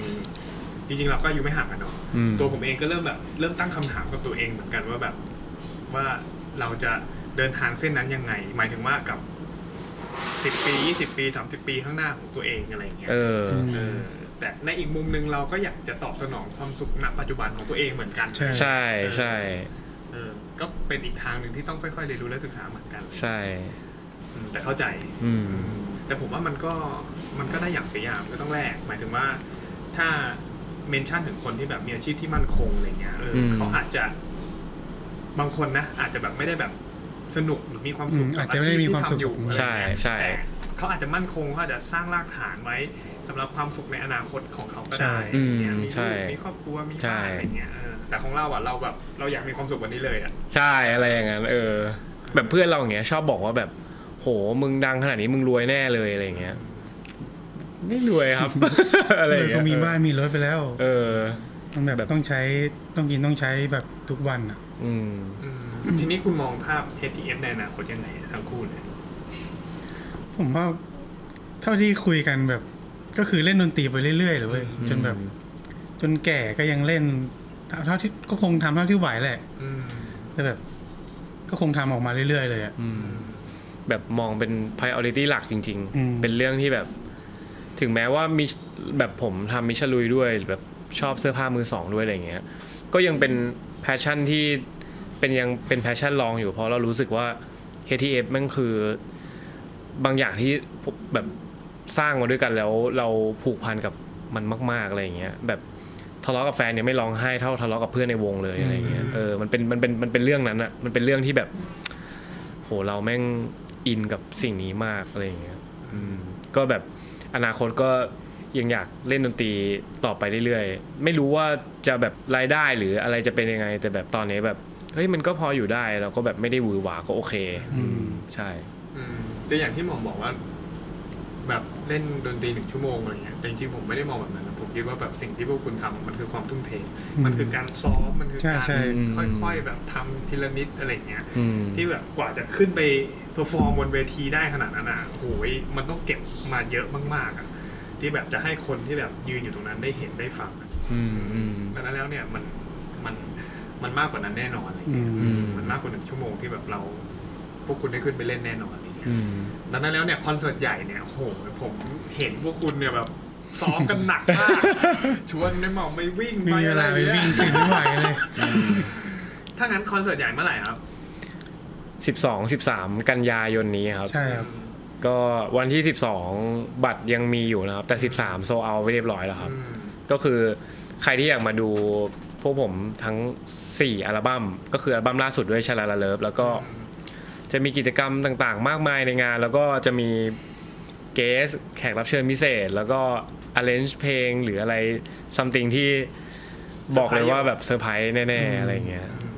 แล้วก็ไปกดใช่กดบัตรได้ที่ The Concert ครับแต่ที่แปลกเลยคือพวกเราจัดที่สนามมวยครับใช่อันนี้เฟี้ยวไม่รู้ว่าจะออกมาเป็นยังไงเหมือนกันแบบทำกันบ้านกันยับซาวเอ็นดูนู่นดูนี่แบบเยอะมากแบบอยากให้สิ่งนี้มันเกิดในสนามมวยเพราะว่าน้อยคนมากๆในชีวิตนี้ที่จะก้าวเข้าไปในเวทีสนามมวยอ่ะได้ไปดูมวยอะไรอย่างเงี้ยขนาดเราไปดูสถานที่เองเรายังรู้สึกตื่นเต้นเลยก็ถือว่าน่าจะเป็นประสบการณ์ใหม่ๆสำหรับแบบคนฟังใช่สำหรับเราด้วยคนเล่นด้วยก็ถ้าใครที่ไม่อยากพลาดติดตาม HTF ไม่อยากพลาดโอกาสนี้ก็ตัวยังเหลืออยู่ใช่ครับวันที่12กันยายังเหลืออยู่ครับไปกดกันได้ครับเมื่อกี้เห็นแม็กบอกว่าเหมือนการที่ทะเลาะกับแฟนเนี่ยไม่เสียใจเท่าการที่ทะเลาะกับเพื่อนในวงเล่าเหตุการณ์ให้ฟังได้ไหมครับว่าตอนนั้นทะเลาะอะไรกันจริงๆทะเลาะกันอ่ะมันไม่ใช่เรื่องแบบการทำเพลงหรืออะไรหรอกมันเป็นเรื่องที่นอกเหนือจากการทำเพลงก็คือพวกการที่เราจะต้องทำองค์ประกอบรอบๆการทำเพลงอ่ะเพราะว่านักดนตรีสมัยเนี้ยมันมีทั้งเรื่องการที่เราที่จะต้องเป็นครีเอเตอร์ด้วยเป็นเรื่องที่เรานักดนตรีไม่ควรทำอ่ะแต่ว่าเราจะต้องรู้จักการทำสิ่งนี้อะไรอย่างเงี้ยซึ่งมันก็เป็นเรื่องที่แบบกระทบกระทั่งกันบ่อยทางด้านความคิดอะไรอย่างเงี้ยเพราะว่า4คนเนาะมันจะต้องมันบางวงเขาก็จะรู้สึกว่าเฮ้ยทุกคนต้องมีความคิดที่ 25% เท่ากันบางวงก็จะต้องมีหัวหอกอะไรอย่างเงี้ยแต่ผมว่าสถานการณ์นั้นมันวัดไม่ได้กับทุกอย่างอ่ะมันเป็นเรื่องที่แบบเหมือนเราก็ต้องมีเซนส์ในการมองสิ่งนี้ด้วยอะไรอย่างเงี้ยแล้วก็คือถ้าสมมุติว่ามีการกระทบกระทั่งกันอย่างเงี้ยวงที่ไปไม่รอดส่วนใหญ่อ่ะมันจะเก็บเขาจะเก็บแล้วก็ระเบิดออกมาในสักวันนึงแต่พวกผมจะค่อนข้างที่จะแบบไม่ได้อยากเก็บมันถ้าสมมุติว่ากระทบกระทั่งได้ก็กระทบกระทั่งดีกว่าคุยกันดีกว่าอะไรอย่างเงี้ยจะได้รู้สึกแบบสบายใจมากขึ้นอะไรอย่างเงี้ยก็ดีที่เราก็ยังแบบคุยกันตลอดเนาะเช็คอารมณ์เช็คอะไรกันตลอดอะไรอย่างเงี้ยมันก็คือการทะเลาะที่แบบแค่ไม่คุยกันเฉยๆอ่ะแบบไม่ได้แบบจะต่อยอะไรกันนะไม่ถึงขั้นนั้นแค่แบบน้อยใจอะไรเงี้ยน้อยใจผมเป็นฟีลแบบขี้น้อยใจอยู่แล้วด้วยอะไรเงี้ยแล้วแบบก็ไม่ค่อยพูดอ่ะแต่พอพูดทีก็แบบก็ปรับความเข้าใจกันทุกคนก็เข้าใจบางทีผมเองนี่แหละที่น้อยใจไปเองนี่อะไรเงี้ยเป็นเรื่องที่แบบไม่พูดอะไรเงี้ยแล้วจริงๆแล้วมันไม่มีอะไรเลยด้วยซ้ำไปอ่ะที่ก็เลยบอกไงว่าฟิลแฟนแต่ไม่ใช่แฟนแล้วก็แบบหนักกว่าแฟนอีกอะไรอย่างเงี้ยแต่ผมว่าประโยคนี้แม่งแบบแม่งบอกอะไรหลายอย่างเลยนะประโยคที่แบบว่าทะเลาะกับแฟนยังไม่ร้องไห้เท่ากับทะเลาะกับเพื่อนในวงคือพวกคุณแม่งแบบคือแคร์ความรู้สึกกันมากอ่ะคือรักกันนะแล้วแบบเหมือนอาชีพการเล่นดนตรีอ่ะผมมองว่าเวลาเราเล่นดนตรีออกมาเราจะรู้เลยว่าแบบเล่นเพลงเดิมนะแต่เราจะรู้เลยว่าวันนี้มีใครมีปัญหาอะไรเงี้ยมันออกมาจากการเล่นอ่ะมันเป็นอะไรที่แบบพิเศษมากแบบเหมือนการทำงานด้วยอารมณ์อ่ะ แล้วเราก็จะรู้ว่าแบบคนนี้มาในอารมณ์ที่ขุ่นเคืองมาในอารมณ์โกรธมาในอารมณ์เศร้าอะไรอย่างเงี้ยมันแบบมหัศจรรย์มากการเล่นดนตรีอะไรอย่างเงี้ยแบบอาชีพนี้มันค่อนข้างละเอียดอ่อนนะครับแบบว่าถ้าแบบทำงานด้วยกันก็ควรที่จะแบบคุยกันเยอะๆอะไรอย่างเงี้ยใช่เพราะผมโชคดีที่แบบ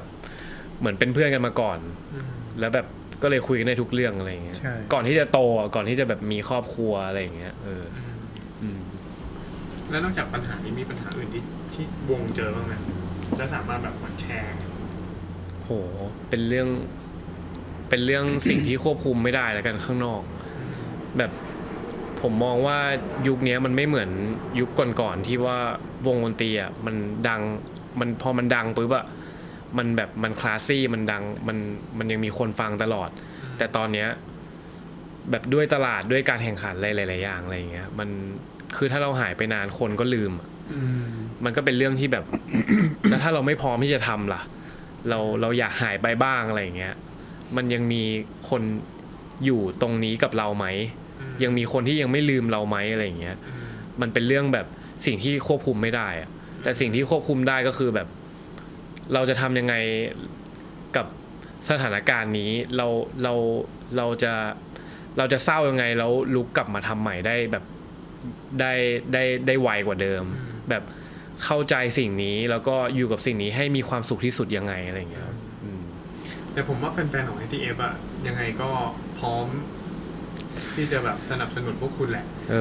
ในวันที่พวกคุณแบบรู้สึกว่าอยากพักอะไรเงี้ยผมว่าเขาก็ยินดีที่จะแบบให้คุณได้พักแล้วรอที่จะสนับสนุนคุณในวันที่คุณแบบพร้อมที่จะก็มีนะแบบผมจำได้แบบคนมาดูเราแรกๆตอนนี้ยังมี3 คนอะไรเงี้ยทุกวันนี้ก็ยังตามแบบให้กำลังใจนะคะติดตามอยู่เสมออะไรอย่างเงี้ยแบบน่ารักอ่ะบางคนแบบโหแบบดูทุกก้าวของเราเลยอะไรเงี้ยแล้วรู้จักเราแบบในแบบหลายๆมุมแบบมาแอบดูมาแอบอะไรอย่างเงี้ยแบบเหมือนเป็นแบบเพื่อนเราอะอะไรอย่างเงี้ยโหแบบขอบคุณมากอะไรอย่างเงี้ยก็ถือว่าเป็นเรื่องที่ดีใช่เป็นเรื่องที่ดี แต่ก็เป็นเรื่องที่เราต้องตั้งคำถามให้ตัวเองแบบทุกๆปีเนาะแบบเหมือนดีเช็คตัวเองแบบดับเบิลเช็คตัวเองตลอดว่าแบบปีนี้เป็นยังไงบ้างอะไรอย่างเงี้ยก็แบบคุยกับเพื่อนก็ต้องคุยแล้วก็ต้องหันกลับมาคุยกับตัวเองด้วยอะไรอย่างเงี้ยเพราะว่าสิ่งนี้มันก็เหมือนหน้าที่การงานของเราที่เราอาจจะต้องแบบแก้ปัญหาในแบบของตัวเราอ่ะให้แบบเรื่อยๆอ่ะแบบเพราะผมเชื่อว่าทุกคนแม่งเทาอ่ะแบบมันมีเรื่องที่มันไม่ดีด้วยอะไรอย่างเงี้ยเราก็ควรที่จะแบบรู้ตัวเองให้ไวว่าแบบสิ่งนี้บางทีมันดีหรือไม่ดีกับตัวเองแล้วก็กับทั้งคนรอบข้างด้วยอะไรเงี้ยครับคุณนะที่ไหนอะไรอย่างนั้นก็ถือว่ามันก็เป็นสิ่งที่ดีนะหมายถึงว่าผมว่าใครหลายๆคนก็อาจจะแบบได้ข้อคิดจากตรงนี้แหละแต่ว่าทุกๆอาชีพแหละมันก็ต้องคอยตรวจสอบตัวเองพัฒนาตัวเองเนาะขึ้นไปคือการเติบโตใช่ครับจริงๆพอผมยิ่งโตขึ้นแม่งผมยิ่งไม่ค่อยอยากเจอคนอ่ะแบบมันเหนื่อยด้วยแล้วก็แบบ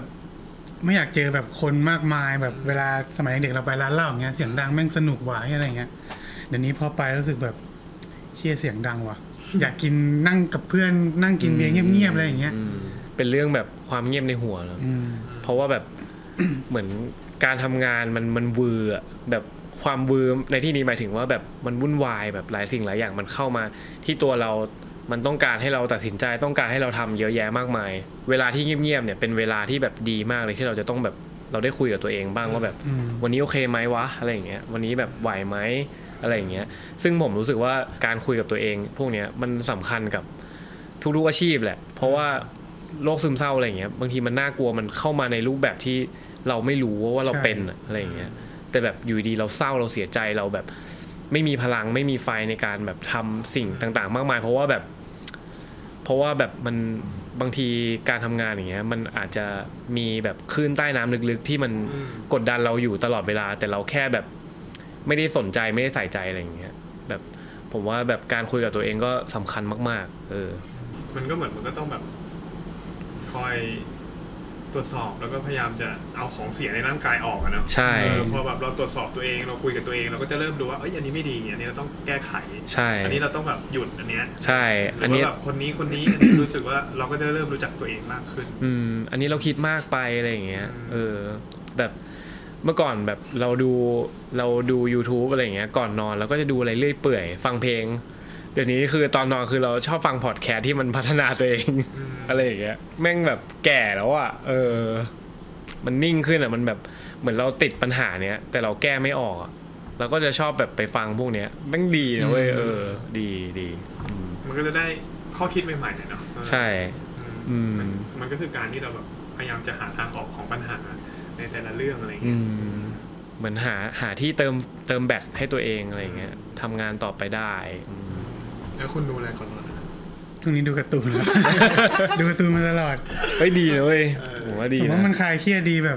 คลายเครียดจริง มันเป็นอะไรที่มันไม่เหมือนหนังหรือละครที่แบบมันเวอร์ไม่ได้อะแล้วการ์ตูนมันเวอร์ได้อะไรอย่างเงี้ยงั้นผมแฮปปี้กับการดูการ์ตูนมาตลอด มันคือการที่แบบเราได้พักผ่อนอะเนาะเอาจริงๆอะ เหมือนเมื่อวานผมเพิ่งไปดู Demon Slayer ในโรงมาแล้วผมบอกว่าแม่เดี๋ยวนี้ผมซ้อมเสร็จเดี๋ยวไปดูการ์ตูนกับเพื่อนในโรงนะแม่ก็ถามว่าการ์ตูนในโรงเหรอ30แล้วนะยังดูการ์ตูนในโรงอีกเหรออะไรอย่างเงี้ยชอบจริงๆการ์ตูนเนี่ยอะไรอย่างเงี้ยแต่ผมว่ามันเป็นแบบสิ่งที่ทำให้ผมคลายเครียดได้ดีมากๆมาตลอดกับการดูการ์ตูน ตั้งแต่วันแรกถึงวันเนี้ย HTF เดินทางมากี่ปีแล้ว 8-9 ปีแล้วครับ ประมาณ ปี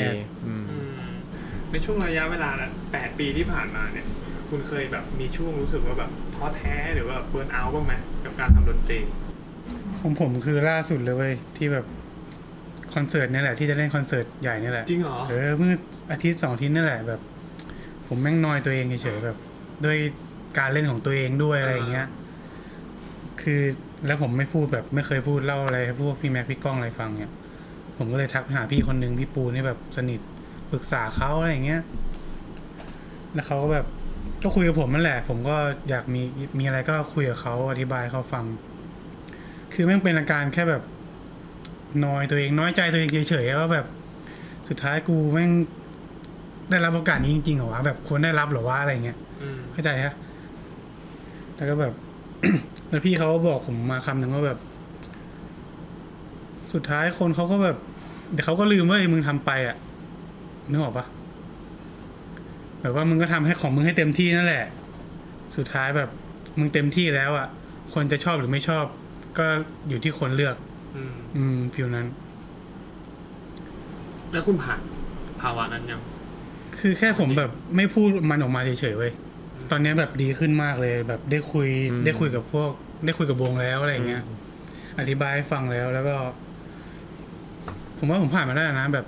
นอนกลับไปนอนได้ปกติแหละ แสดงว่าช่วงนั้นนอนไม่หลับ ใช่นอนไม่หลับแบบนอนแบบมันเครียดแบบกดดันตัวเองเกินไปอ่ะแค่นั้นเลยแล้วซึ่งผมไม่เคยเป็นเลยแบบ ไม่เคยเป็นเลยจริงๆอ่ะอันนี้คือแบบแม่งหนักสุดเท่าที่เคยทำวงมาเลยชิลแล้วตอนนี้ผมชิลแล้วสบายใจพอได้พูดแล้วแม่งสบายใจเนี่ยพอได้พูดแล้วมันได้ระบายเนาะมันก็แบบดีขึ้นหมดแหละแต่นั่นแหละเข้าใจนะหมายถึงว่าคือมันสำคัญมากๆอะมากจนที่แบบคุณแบบอยากทำมันออกมาให้ดีที่สุดใช่เหมือนเราคาดหวังกับตัวเองเว้ยแล้วก็แบบ แล้วก็มาย้อนดูตัวเองเฉยๆว่า มันน้อยใจตัวเองเฉยๆอ่ะแล้วเราก็คาดหวังกับด้วยแล้วแบบในเวลาเดียวกันอ่ะแม่งก็เลยแบบตีกันในหัวแค่นั้นเองเขาจะเป็นแบบน้องคนเล็กสุดในวงเขาจะมีความแบบน้อยใจอะไรอย่างเงี้ยไม่ค่อยพูดอะไรอย่างเงี้ยมันบางทีมันต้องเค้นอะแต่ผมว่าทุกคนแหละมันมีเรื่องที่แบบยังไม่อยากพูดตอนนี้อะไรอย่างเงี้ยแล้วพอพูดแล้วมันก็พอได้พูดมันได้กล้าได้พูดมันก็แบบดีขึ้นอะไรอย่างเงี้ยปกติแบบถ้ามันเคยเป็นไว้แล้วแบบมันจัดการตัวเองได้ตลอดอะแต่เหมือนเรื่องนี้แบบไม่ได้เหมือนมันแบกรับแล้วก็กดดันตัวเองมากเกินไปหน่อยอะไรอย่างเงี้ยก็เลยแบบเคลียร์ตัวเองไม่ได้เคยเป็นเหมือนกันนะเคยเป็นแบบเป็นแบบนี้เหมือนกันแบบคิดว่าไม่อยากจะเอาสิ่งที่เราเครียดไปให้คนอื่นรับเลยฟิลนั้นอะแต่ความเป็นจริงไม่ใช่เลยเว้ยจริงพอเราได้แบบพอเราได้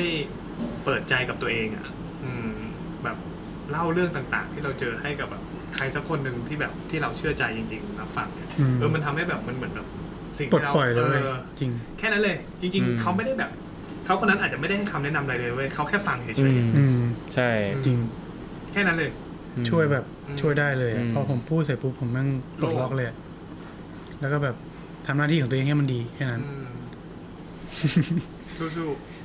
สู้ครับ พร้อม ๆแม็กอะ คำถามคืออะไรนะพี่ ฟังคนเหมือนกันเบิร์น burn เอา out เหรอ ช่วงนี้แบบยากผ่านมาได้ยังไงในการทำวง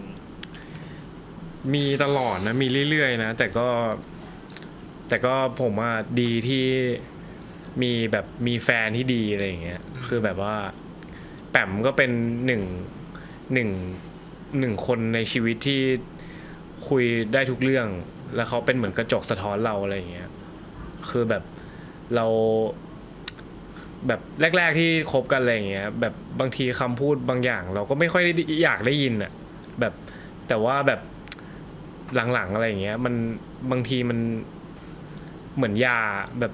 พอได้ยินรสขมอะไรบางอย่างหรือว่าความจริงอะไรบางอย่างอะไรเงี้ยที่บางทีเรารับไม่ได้อะไรเงี้ยมันก็ดีต่อตัวเราเหมือนกันให้เราแบบมีภูมิคุ้มกันที่แข็งแรงขึ้นอะไรเงี้ยอย่างเช่นพวกเรื่องแบบเหมือนเรื่องการเบิร์นเอาท์เรื่องบางอย่างที่มันควบคุมไม่ได้แต่เราพยายามที่จะควบคุมมันเสียเวลาเราอะไรอย่างเงี้ยหลายๆอย่างแบบการเล่นดนตรีมันไม่เท่าไหร่หรอกแต่ว่าเรื่องภายนอกเรื่องรอบๆตัวเรื่องอารมณ์เรื่องอะไรอย่างเงี้ยแบบผมเชื่อว่าแบบนักดนตรีมันทำงานกับอารมณ์อ่ะแบบบางที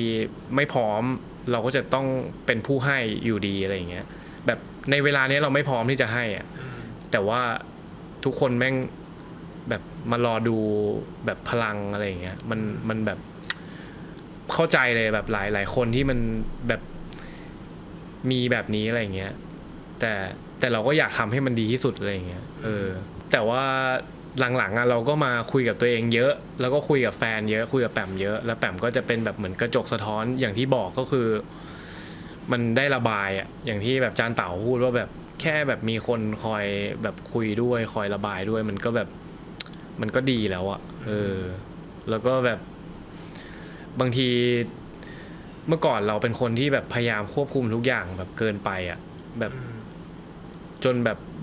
บางเรื่องที่เราควบคุมมันไม่ได้อ่ะเราก็ปล่อยให้มันเป็นไปตามยถาของมันก็ดีเหมือนกันอะไรอย่างเงี้ยแบบเราแบบนอนนิ่งๆให้สายน้ำมันพาไปบ้างก็ดีไม่จำเป็นต้องไปว่ายแบบทวนน้ำอะไรบ่อยๆอะไรอย่างเงี้ยขนาดนั้นมันเหนื่อยฟรีอะไรอย่างเงี้ยผมเคยเป็นเหมือนกันนะแล้วก็ไปอ่านเจอในหนังสือเล่มนึงผมจำไม่ได้เขาบอกว่าให้วางใจในสิ่งที่เราควบคุมไม่ได้ใช่มันเป็นเรื่องที่ทุกคนต้องแบบต้องฝ่าผมว่ามันมีเรื่องที่แบบ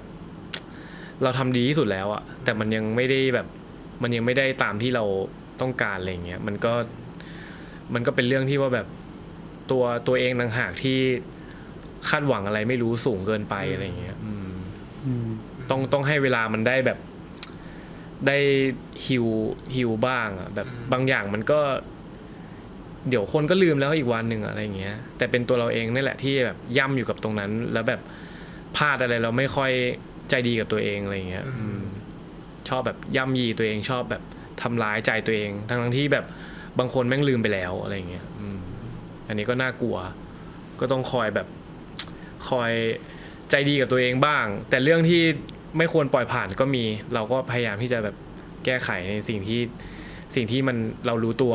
ว่ามันไม่ดีแต่ผมว่ามันคือเส้นทางนะหมายถึงว่ามันคือเส้นทางในการที่เราจะต้องเติบโตหมายถึงว่าผมคิดว่าทุกคนต้องผ่านจุดเนี้ยใช่ใช่เพียงแต่ว่าจะผ่านได้หรือเปล่าเท่านั้นเองใช่แบบการใจดีกับตัวเองเรื่องการวางใจในสิ่งที่ควบคุมไม่ได้อะไรเงี้ยทั้งที่จริงๆเราควบคุมอะไรไม่ได้เลยหมายถึงว่าถ้าเรามองจริงเราควบคุมอะไรไม่ได้เลยใช่เราแบบตัวเราเองยังควบคุมไม่ได้เลยใช่แบบมึงไม่ได้เก่งขนาดนั้นมึงแบบ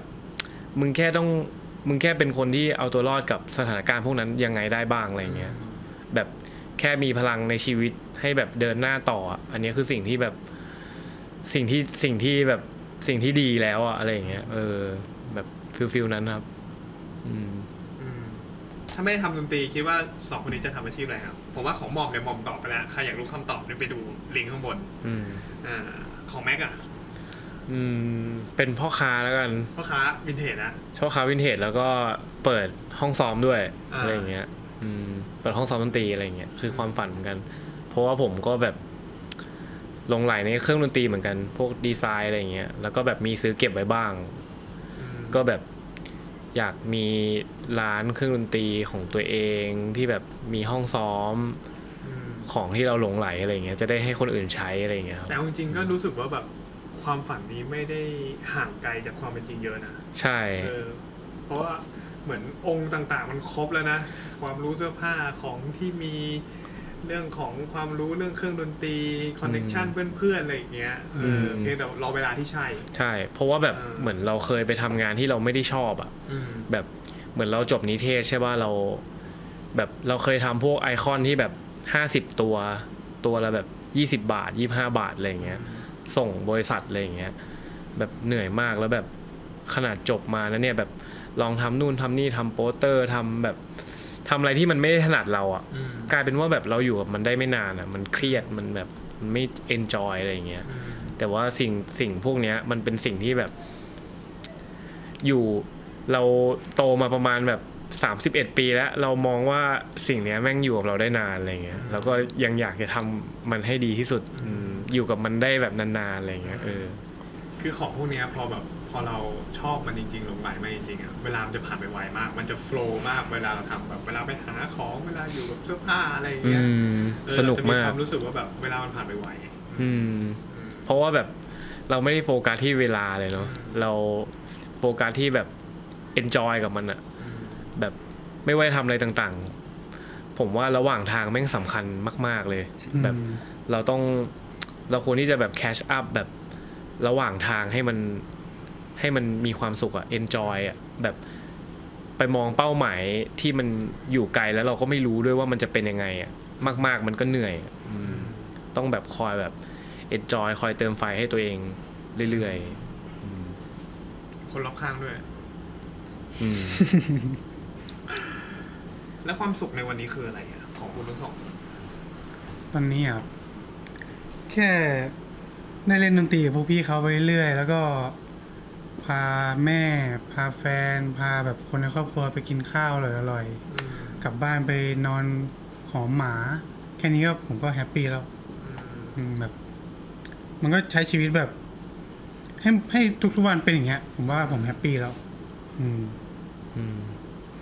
ของผมก็ความสุขของผมก็คือได้คุยได้แบบนอนหลับดีอะไรอย่างเงี้ยได้แบบมีคนรอบข้างที่ปล่อยให้เราแบบทำอะไรต่างๆแล้วแบบปล่อยให้เราทำได้สบายใจอ่ะแบบพูดไม่ถูกดิแบบมันเป็นความสุขที่เราอยากจะอยู่ในที่เราไว้วางใจได้นานๆอะไรอย่างเงี้ยครับเล่นดนตรีทำอะไรที่มันแบบอยู่กับเพื่อนๆอยู่กับวงอยู่กับอะไรแล้วก็ทำงานไปด้วยแล้วก็เป็นแบบทุกคนก็เป็นกัลยาณมิตรที่ดีให้กับเราด้วยอะไรอย่างเงี้ยแบบทำมิชลุยแบบเพื่อนๆพี่บูพี่เกสแบบแปมแบบเลนัทอะไรอย่างเงี้ยก็แบบเป็นแบบคือถ้าต่อให้ทำงานหรือไม่ทำงานด้วยก็ยังเป็นแบบกัลยาณมิตรที่ดีให้กับเราด้วยกันเสมออะไรอย่างเงี้ยครับใช่ก็แบบเป็นความสุขที่ผมมองว่ามนุษย์อ่ะมันก็คือมันจริงๆมันไม่ข้างนอกเราอ่ะเรื่องการงานหรือเรื่องอะไรต่างๆอ่ะมันเป็นแค่แบบแพชชั่นที่เราเกิดมาแล้วได้เจอมันระหว่างทางอ่ะแต่ผมว่าจริงๆแล้วแม่งก็คือกัลยาณมิตรที่เราอยู่ด้วยแล้วเราไว้วางใจอ่ะแบบเป็นเหมือนแบบสัตว์สังคมอ่ะพูดไม่ถูกเหมือนกันไม่รู้ว่าอาจารย์เข้าใจเปล่าเนี่ยแหละแค่นั้นแหละแบบวันนึงแบบมีความสุขที่ได้คุยกับคนที่เราวางใจก็พอใช่เขาบอกว่าคนเราปัจจัยที่ทำให้มนุษย์มีความสุขอ่ะก็คือความสัมพันธ์ ใช่ใช่ใช่ คนรอบข้าง ใช่ หมายถึงว่าปัจจัยที่สำคัญที่สุดอ่ะคือความสัมพันธ์ อืม เพื่อนพี่น้องคนที่เราอยู่ด้วย จริง แฟ ใช่ นพ่อแม่ ใช่ อะไรเงี้ย อืม นี่แหละคือปัจจัยที่ทำให้เรามีความสุข ม คือเงินอาจจะใช่ แต่ว่าอาจจะอยู่ในสัดส่วนที่น้อยกว่าบางคนอาจจะมีเงินแต่มีความสัมพันธ์ที่ไม่ดีสุดท้ายเขาถูกอยู่ดี ใช่ แต่บางคนมีความสัมพันธ์ที่ดี แต่ว่าเขาอาจจะไม่ได้มีเงินเยอะอะไรเงี้ยชีวิตเขาอาจจะมีความสุขมากกว่า ใช่ เพราะว่าแบบเหมือนชีวิตนี้เวลามันพูดตรงๆมันน้อยนะเว้ยมันแบบปีหนึ่งมันวาร์ปมากเลยอ่ะแบบเราเกิดมาขนาดนี้แบบ30รู้สึกว่าโอ้โหแบบเริ่มแก่แล้วอ่ะแบบ ครึ่งชีวิตอะ ครึ่งชีวิตแล้วอ่ะ คือเราจะเป็นอะไรตอนไหนก็ไม่รู้อ่ะ จริง แล้วแบบนี่แม่งครึ่งชีวิตแล้วแน่นอนอ่ะ ก็เลยแบบทำอะไรก็ขอให้แบบ enjoy มีความสุข อืม อะไรอย่างเงี้ยเป็นแบบมีความสัมพันธ์ที่ดีก็พอแล้วอะไรอย่างเงี้ย